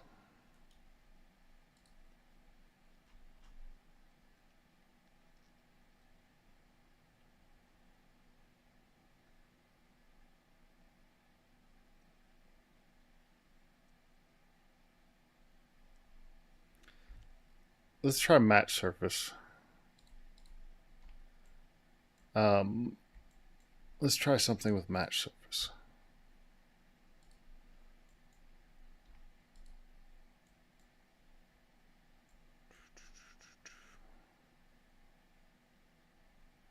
Okay, it'll be easiest to do this. Just loft, loft, loft, loft, loft, loft, loft.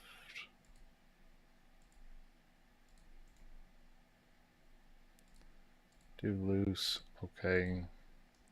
Copy, paste, break.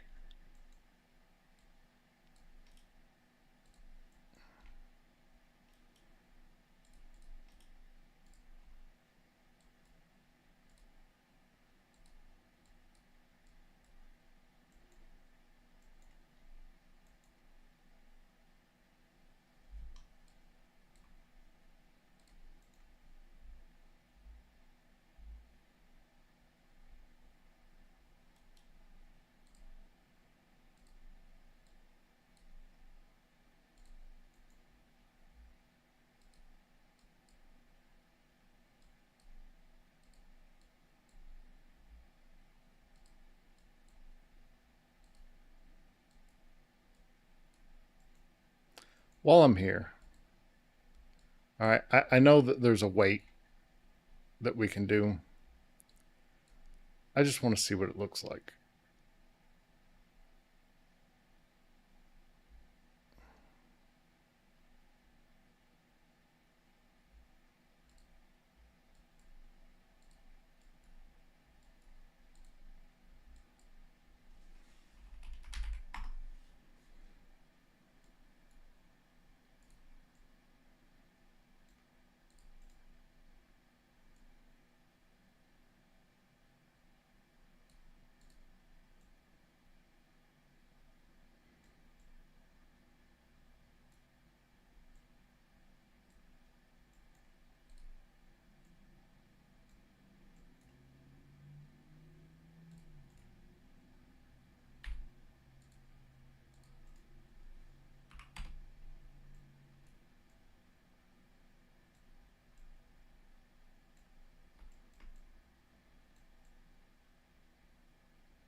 It affects it that way, which I don't think is a problem because we're just projecting.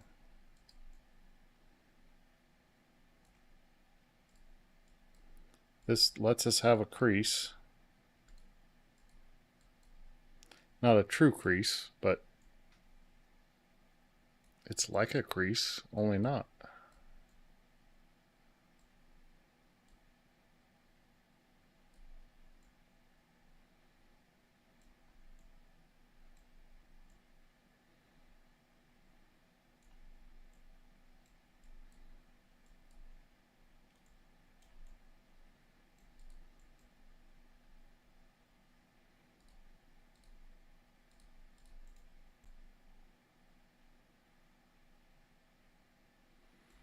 I really want through here, through the center of the letter, I want it to be smooth, and that's just really lumpy because of.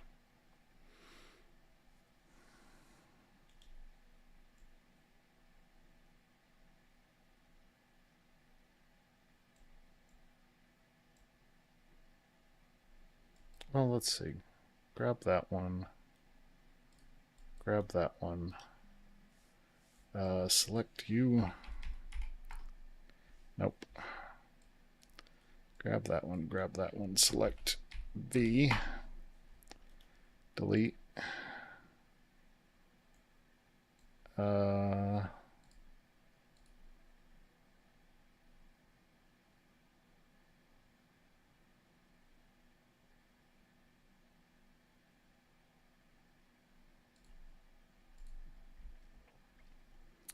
Let's move this tangent row.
Maybe it's not from weights. Maybe it's... I don't have a very smooth Z.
Join edge.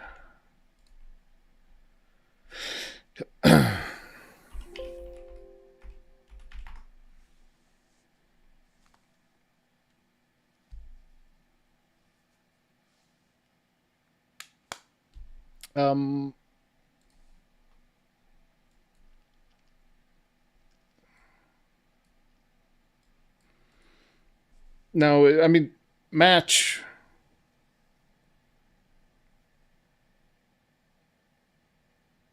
Match will do it. Because I can tell it G0 or whatever.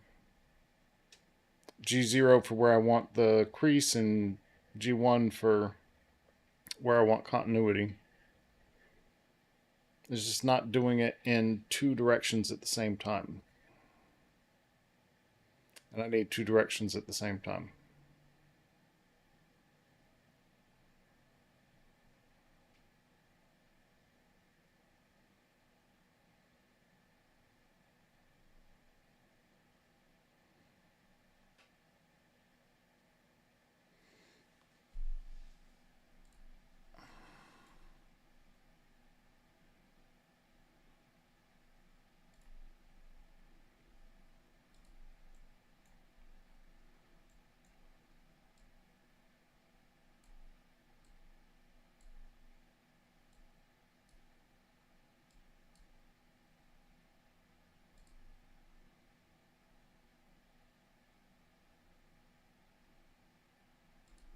I don't know what this one does. Oh, just chunks it.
Now, if this had copy that or history, that'd be wonderful, but it does not.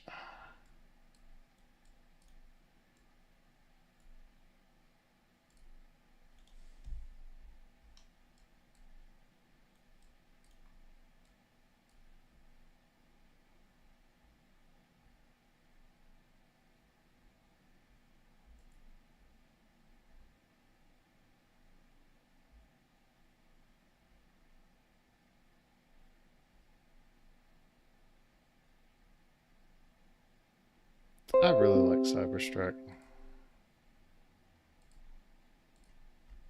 I need to... Oh, I do have it on my pop-up toolbar. I want to move this normal.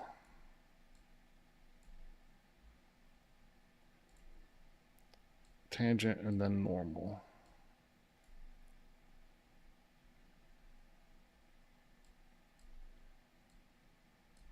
It's gonna not blend if I do that.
And I broke that.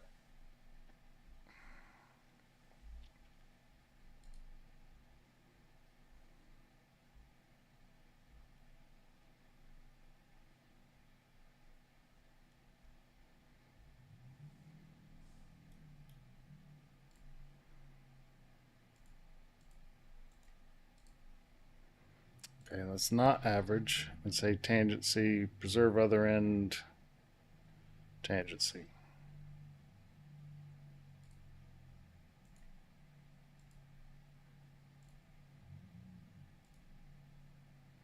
No average, preserve, preserve. Okay, so now if I take and do this, that updates.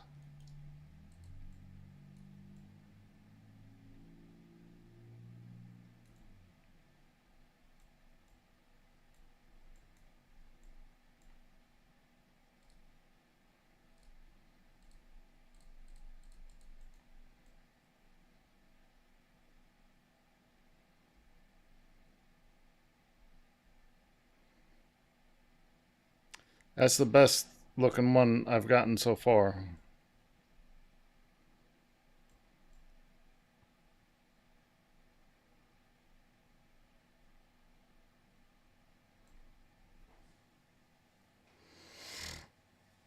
Okay. So this is something that is going to need work.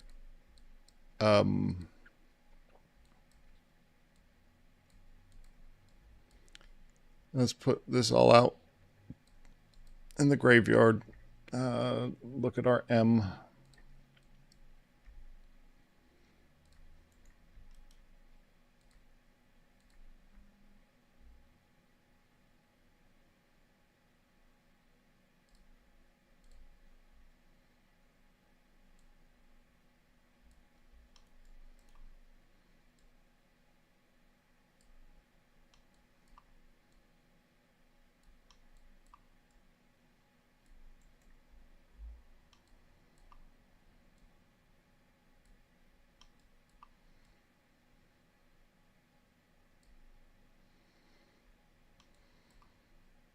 I can make the M match up to that. I'm not gonna.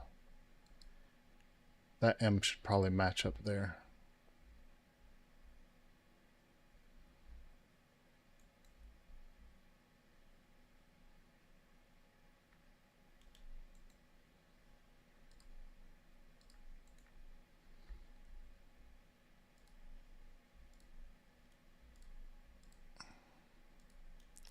Group that. Flow, preserve. I want to get rid of this shit first. Those M curves. Okay. Flow preserve from there to there. Then we project a C-plane. And our projection curve is right there.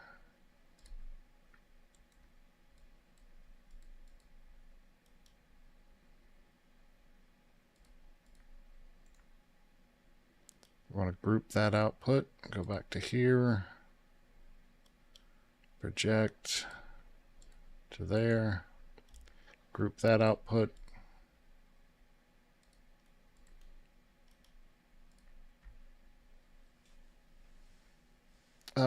This is patch target.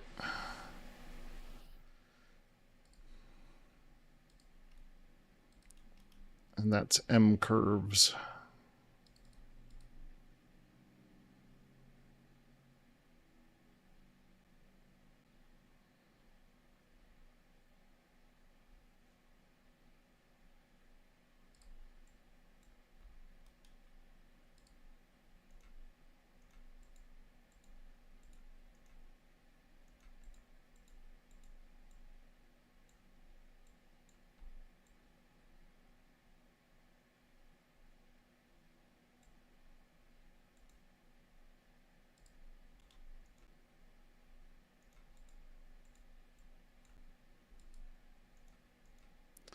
Well, this is a little bit annoying.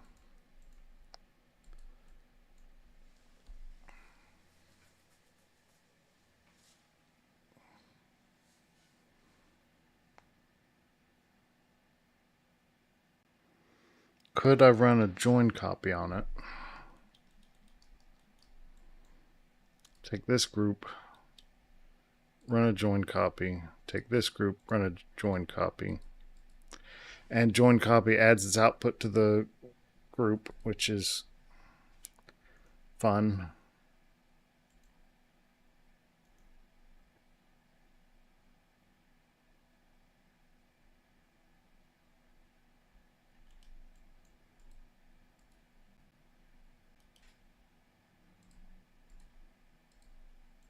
That's a join copy. That's a join copy.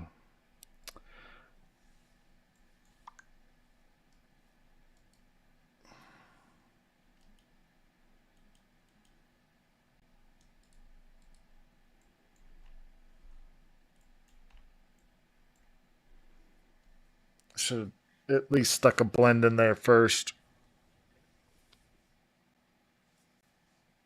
Even if it's not the right blend, I should have stuck a blend in.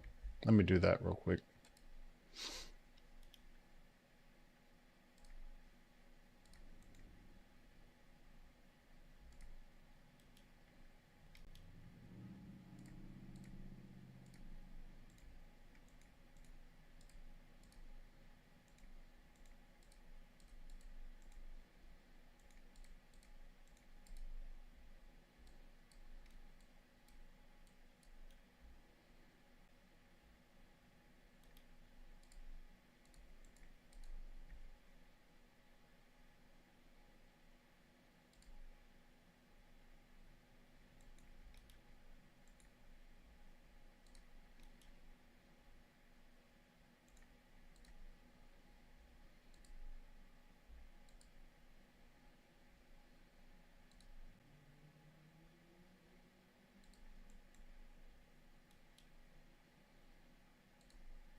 Add to group.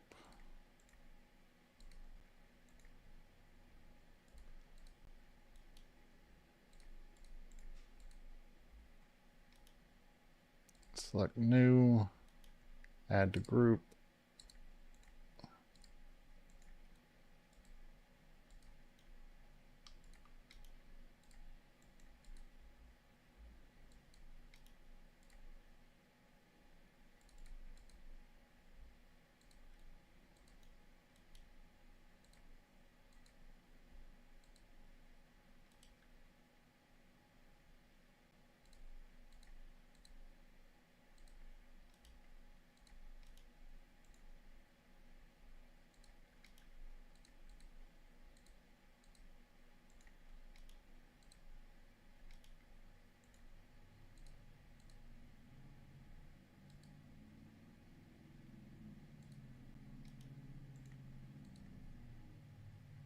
There's my join copy. Okay. Can we just loft these?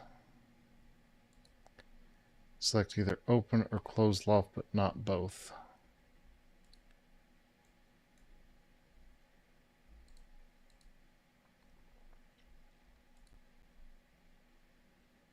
Okay, so this is the M not going through the center.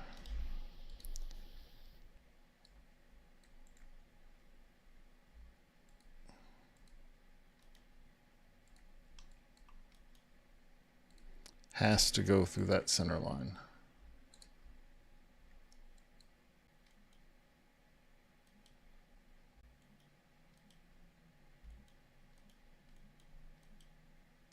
Why is nothing updating over here? Oh no.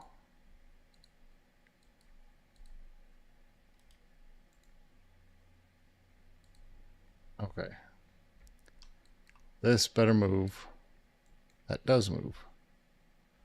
But then what happens down here?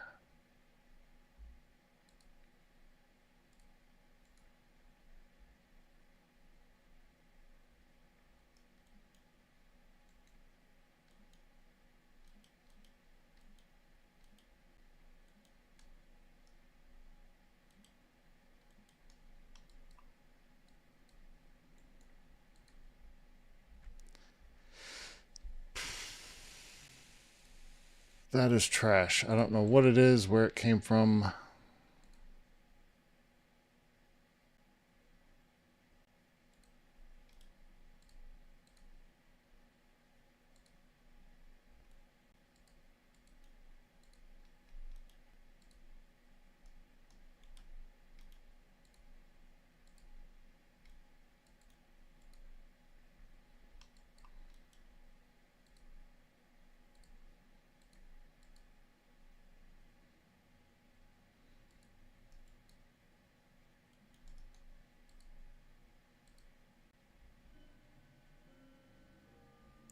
That's a group. That's a join copy. And when I put it over to here, I get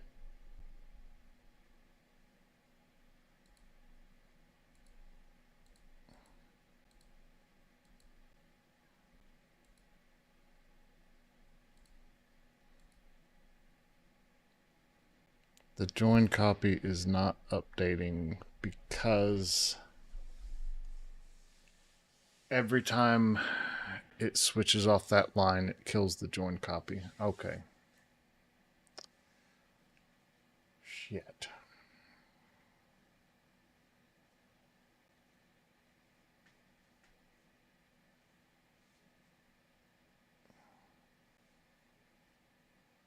So the second I do that, it kills the join copy. But can I get it back?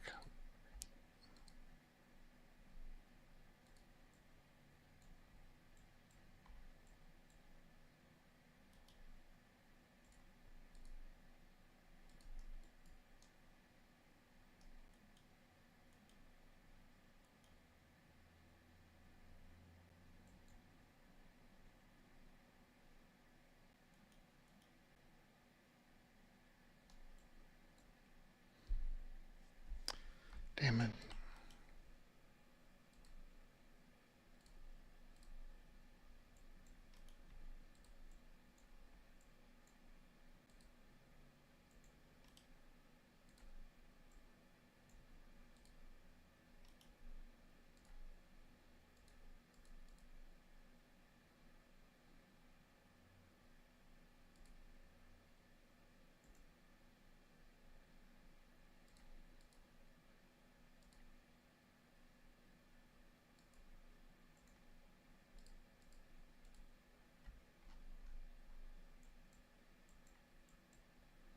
Oh, this is a nightmare.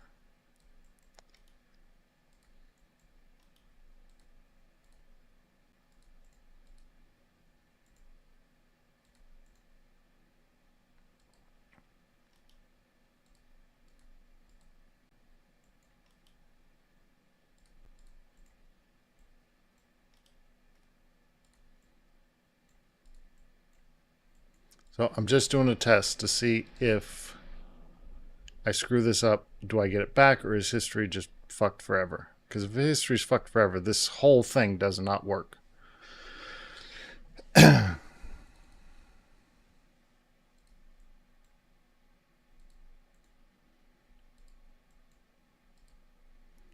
that's all of our curves. I'm going to isolate this, do the join copy, take the join copy out of it, and then unisolate, regroup. And I'm going to make a layer over here just for join copies. Well, not for the join copy, for the join copy input.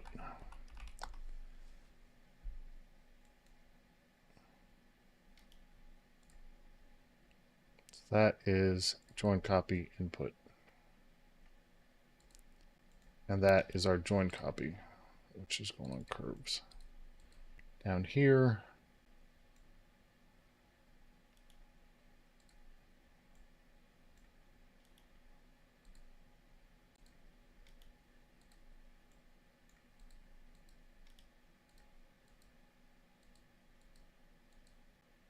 okay, we only have one of each. There's not a hidden duplicate. Let's do our join copy.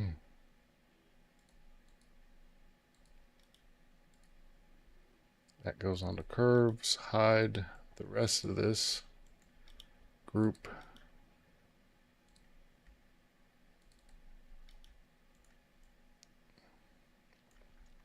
Okay, so moving this off the seam breaks the join copy. That's the join copy. It's currently broken. Oop.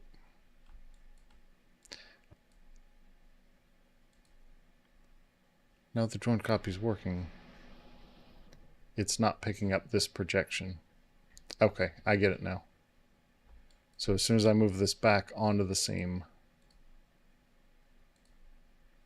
that gets restored. Perfect. All right, that works. All is not lost. So now we can take this loft,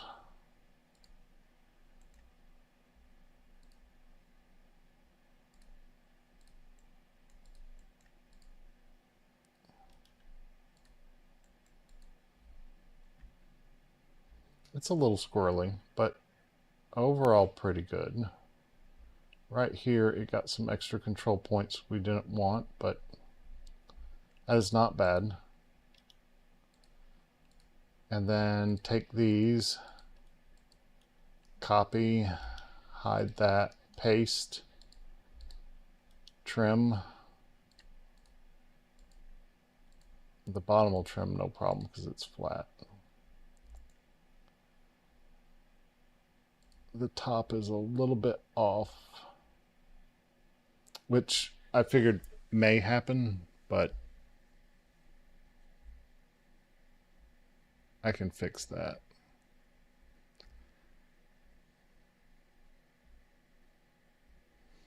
The fix for that is to come back over to your control curves over here, and everywhere that it's not quite laying down where it's supposed to, and this is a very end thing, not something you do in the middle,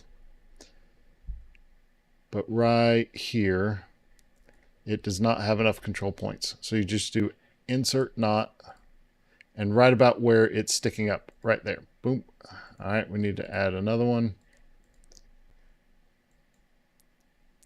over here on this edge.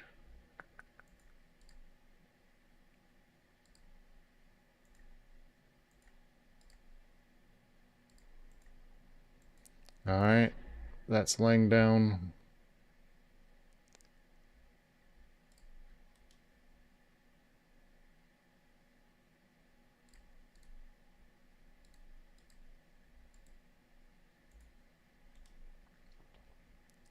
Something is not right over here.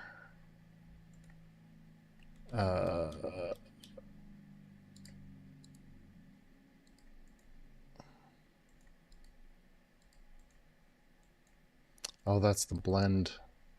Blend is tougher to fix.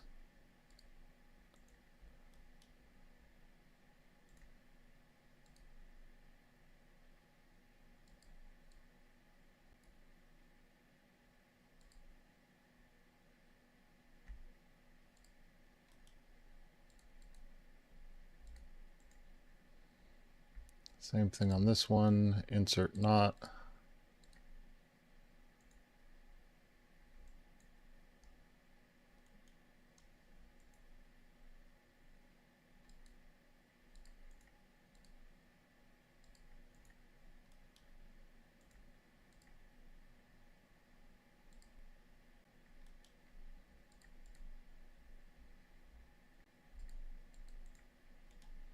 And then over here, yep, down in this corner.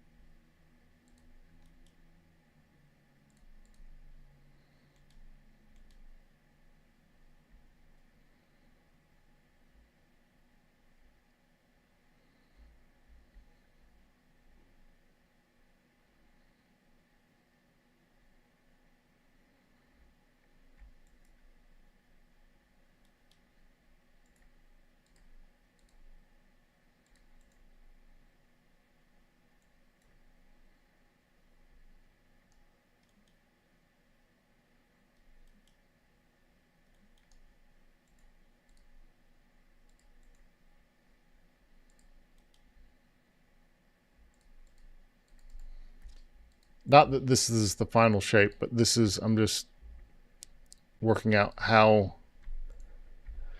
I get this to trim up at the end. And that is adding detail without changing the shape until it trims.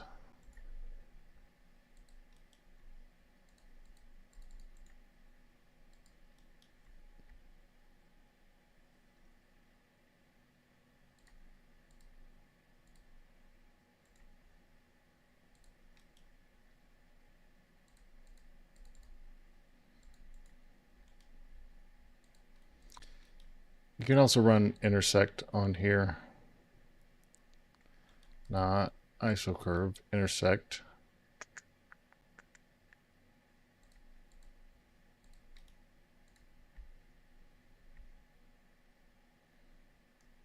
Really?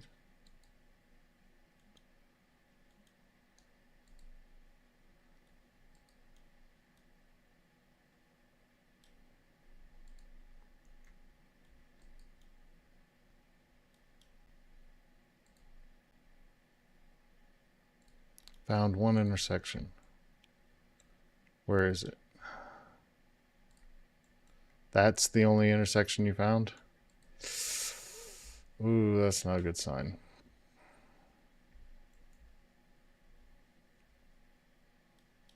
That is not good.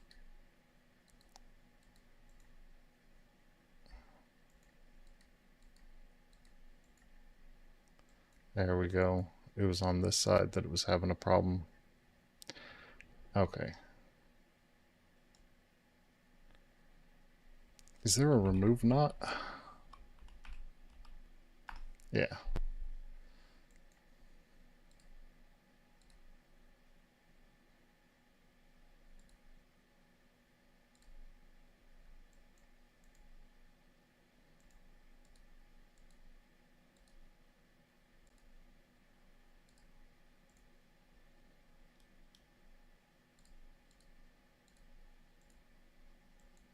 Okay, so I didn't need to add all that detail over here. Let me change this so I have remove not on the right click for insert not.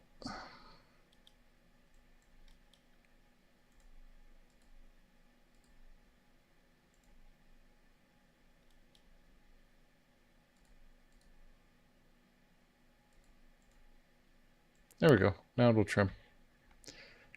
This is not on the point, and if it was on the point when I set up join copy, everything's fine.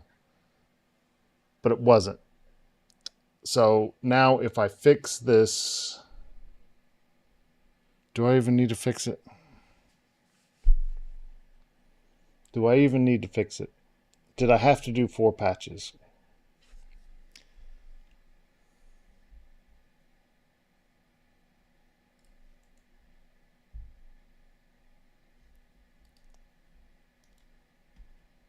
Do I need 4 patches? This is the only place I need a seam.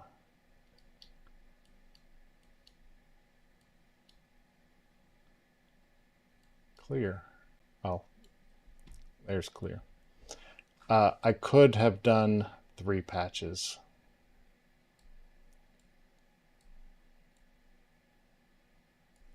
One, 2, 3. I didn't need to use 4 here. I could have given this one nice big swoop, have this match tangent, have this match tangent, and then just define that crease. I did not need 4 patches.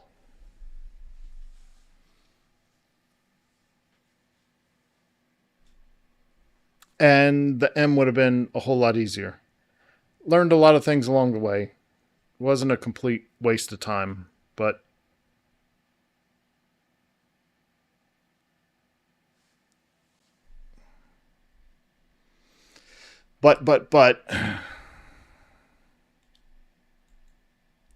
the E.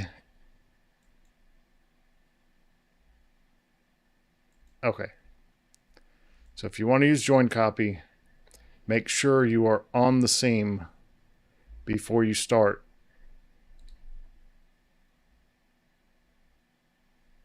You can get off of it. It'll break history, but when you go back to it, history syncs back up.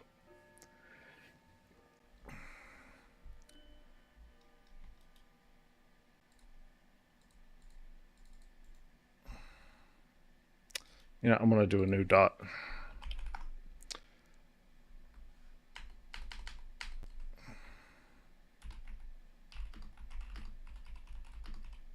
Make sure point is on patch seam prior to join copy.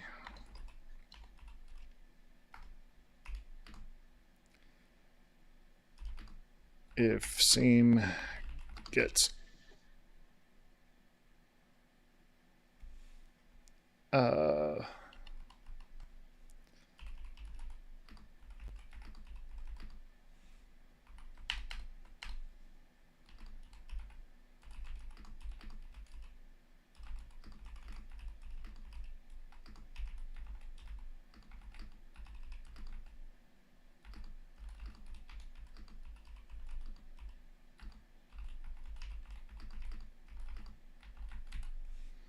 okay, there's a lesson learned. Hard lesson learned. We also did not need M. Could have been done with only 3 surfaces.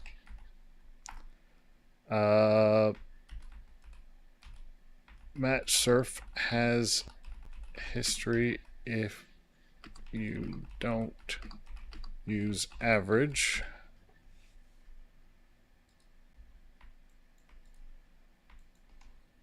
Okay. I feel like I learned enough off of that. Let's look at this E. The E is the nightmare. So we need a line that goes like this.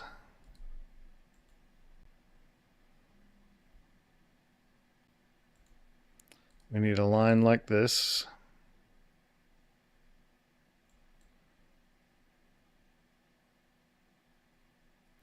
Let's focus on this surface.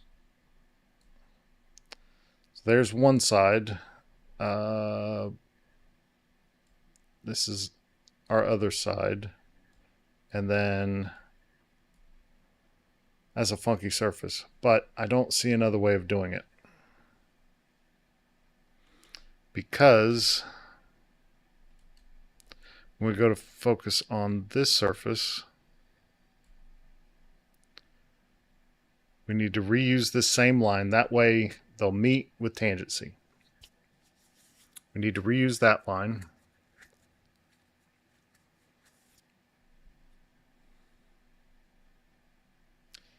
It can stop here or here. If we do that, then that's easy.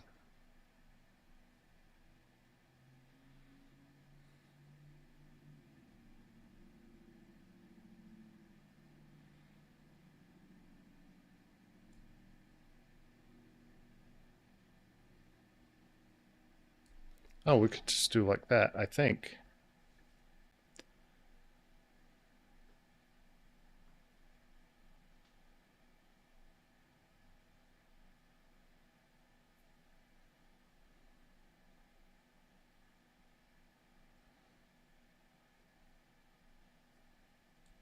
Because that's just going to be a blend.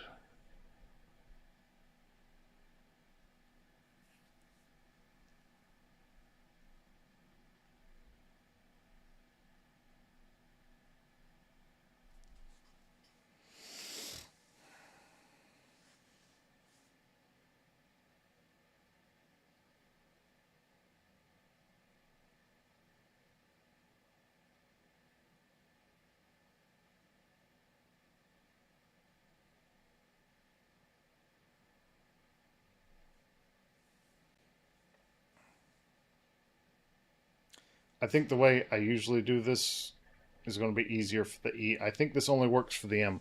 The way I normally do this is I would have just a regular old surface like this.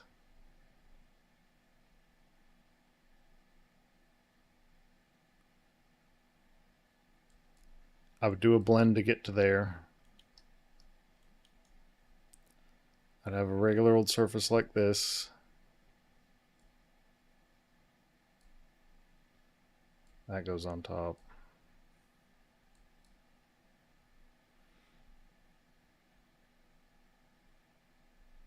So basically I have three lines. I have the two edges and then the center and then a loft between them.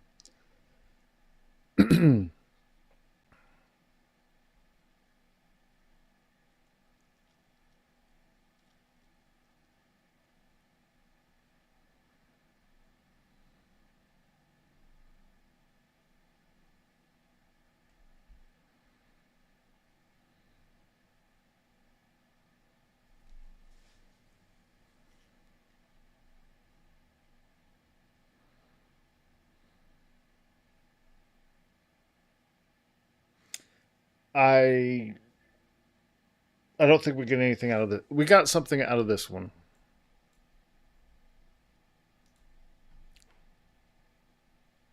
We got to have a crease right there. And I haven't used that crease to its potential yet, but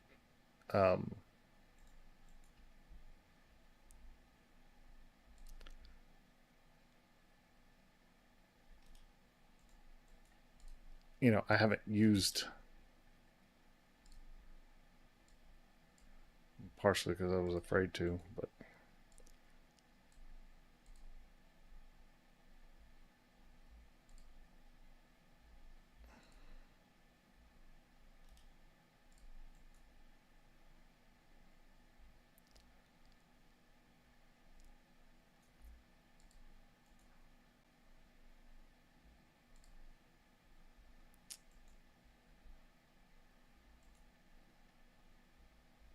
those control points should be.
So things I'm getting out of this.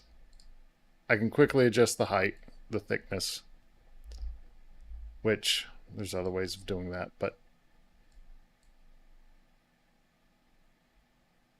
why did I not grab all the points?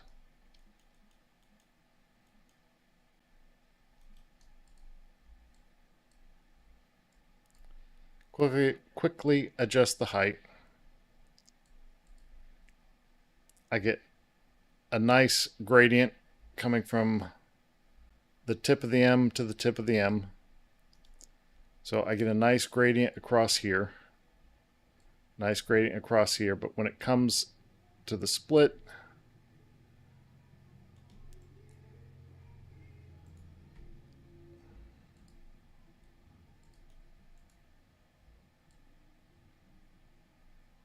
I had Snappy on.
Oh, that was that intersect. I don't need that anymore.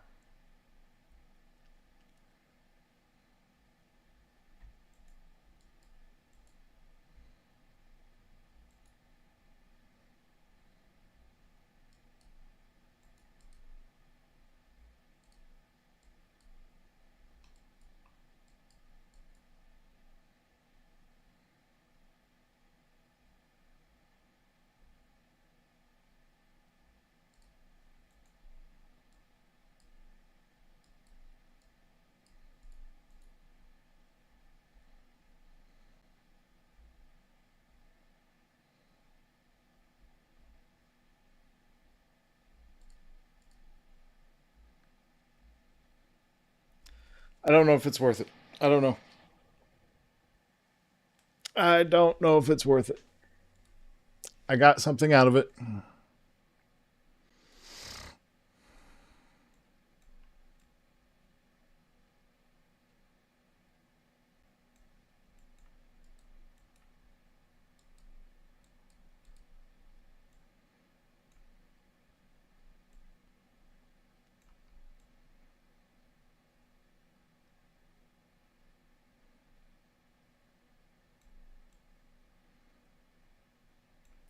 But the E, I think, is just going to be these two curves, one in the middle defining the height, and then at the very end, I'll slash it right there so that you can join it together, because otherwise it self-intersects. But just do two curves, one in the middle. Anas, are you listening to this?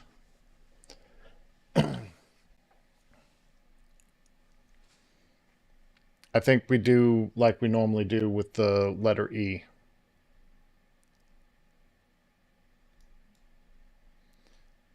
Three curves. Project it down to the C-plane to get the loft for the sides, and then loft across the top. Same thing down here. Three curves. Loft across the top. And then actually, you know what? This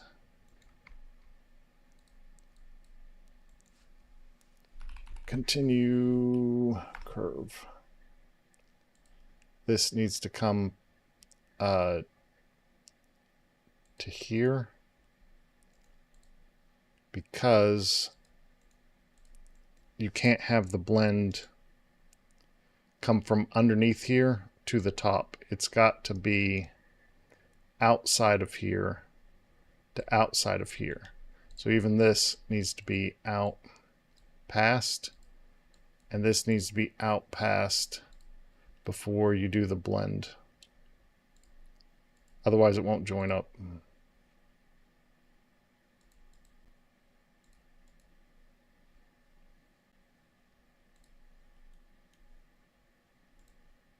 Why is that so squatty? Make it a little bit rounder. It'll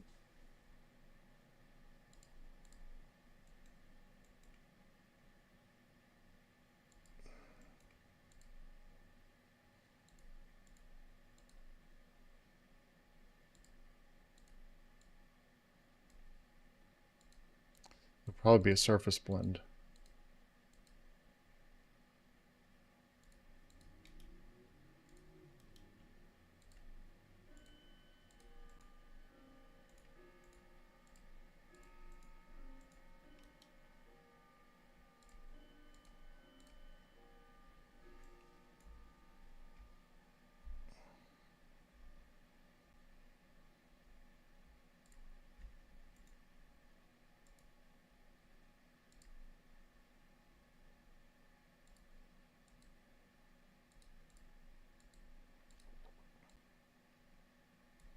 Yeah, it's flipping because they're not facing the same way.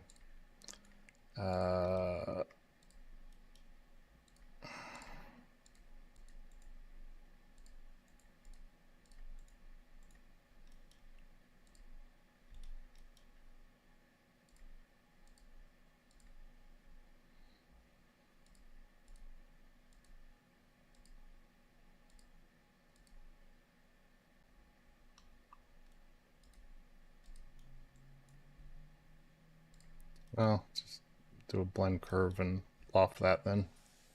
Because you'll have a centerline curve on each. You'll just have to do a blend curve from there to there, and a blend curve from there to there.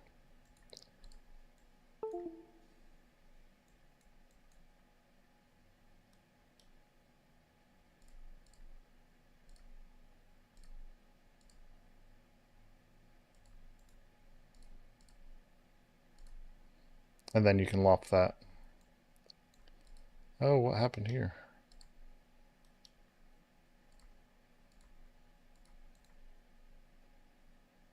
They don't have the same number of control points.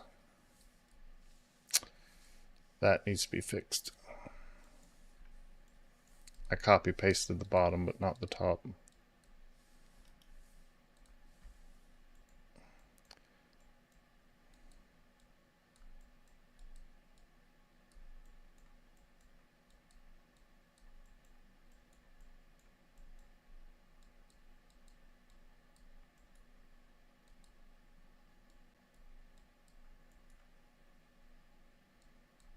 They did have the same number.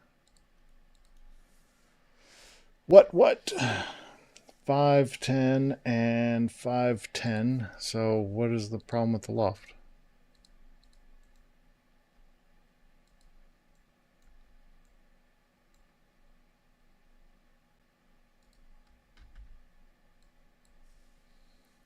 Five, 10, 510.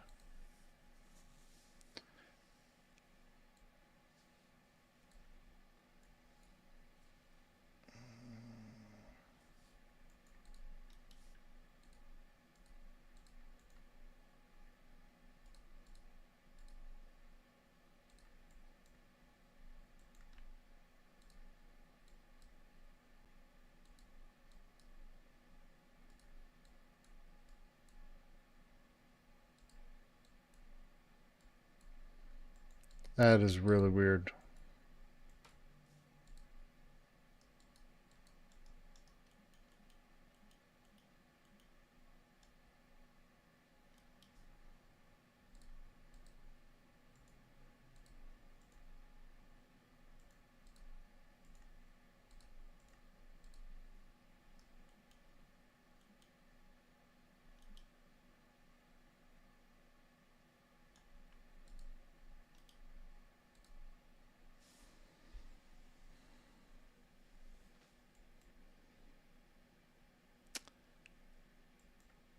I love how loft loose just does not do what it's told every once in a while.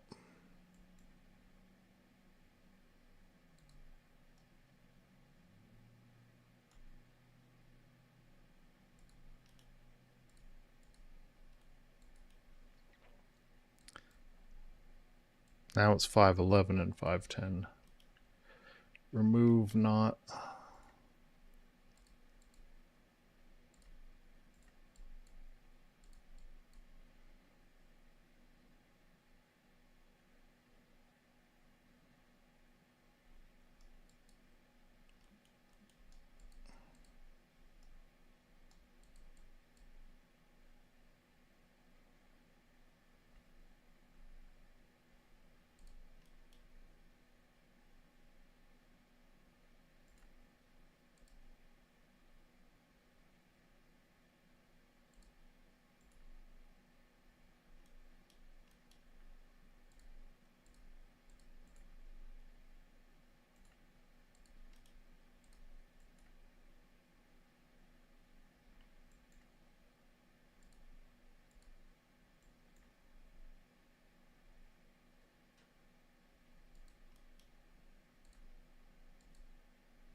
I'm not sure what's going on with that.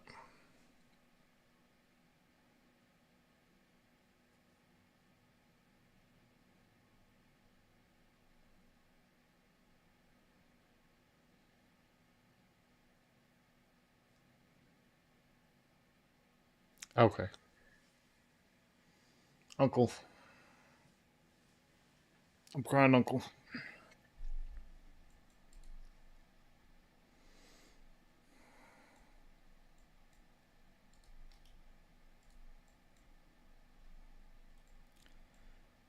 Well, I learned some things. Hopefully you guys learned some things. I will probably not stop thinking about this and come up with a better way. And when I do, I will delete this live stream and put up another one. But until then, this is the best I got, and that's sad.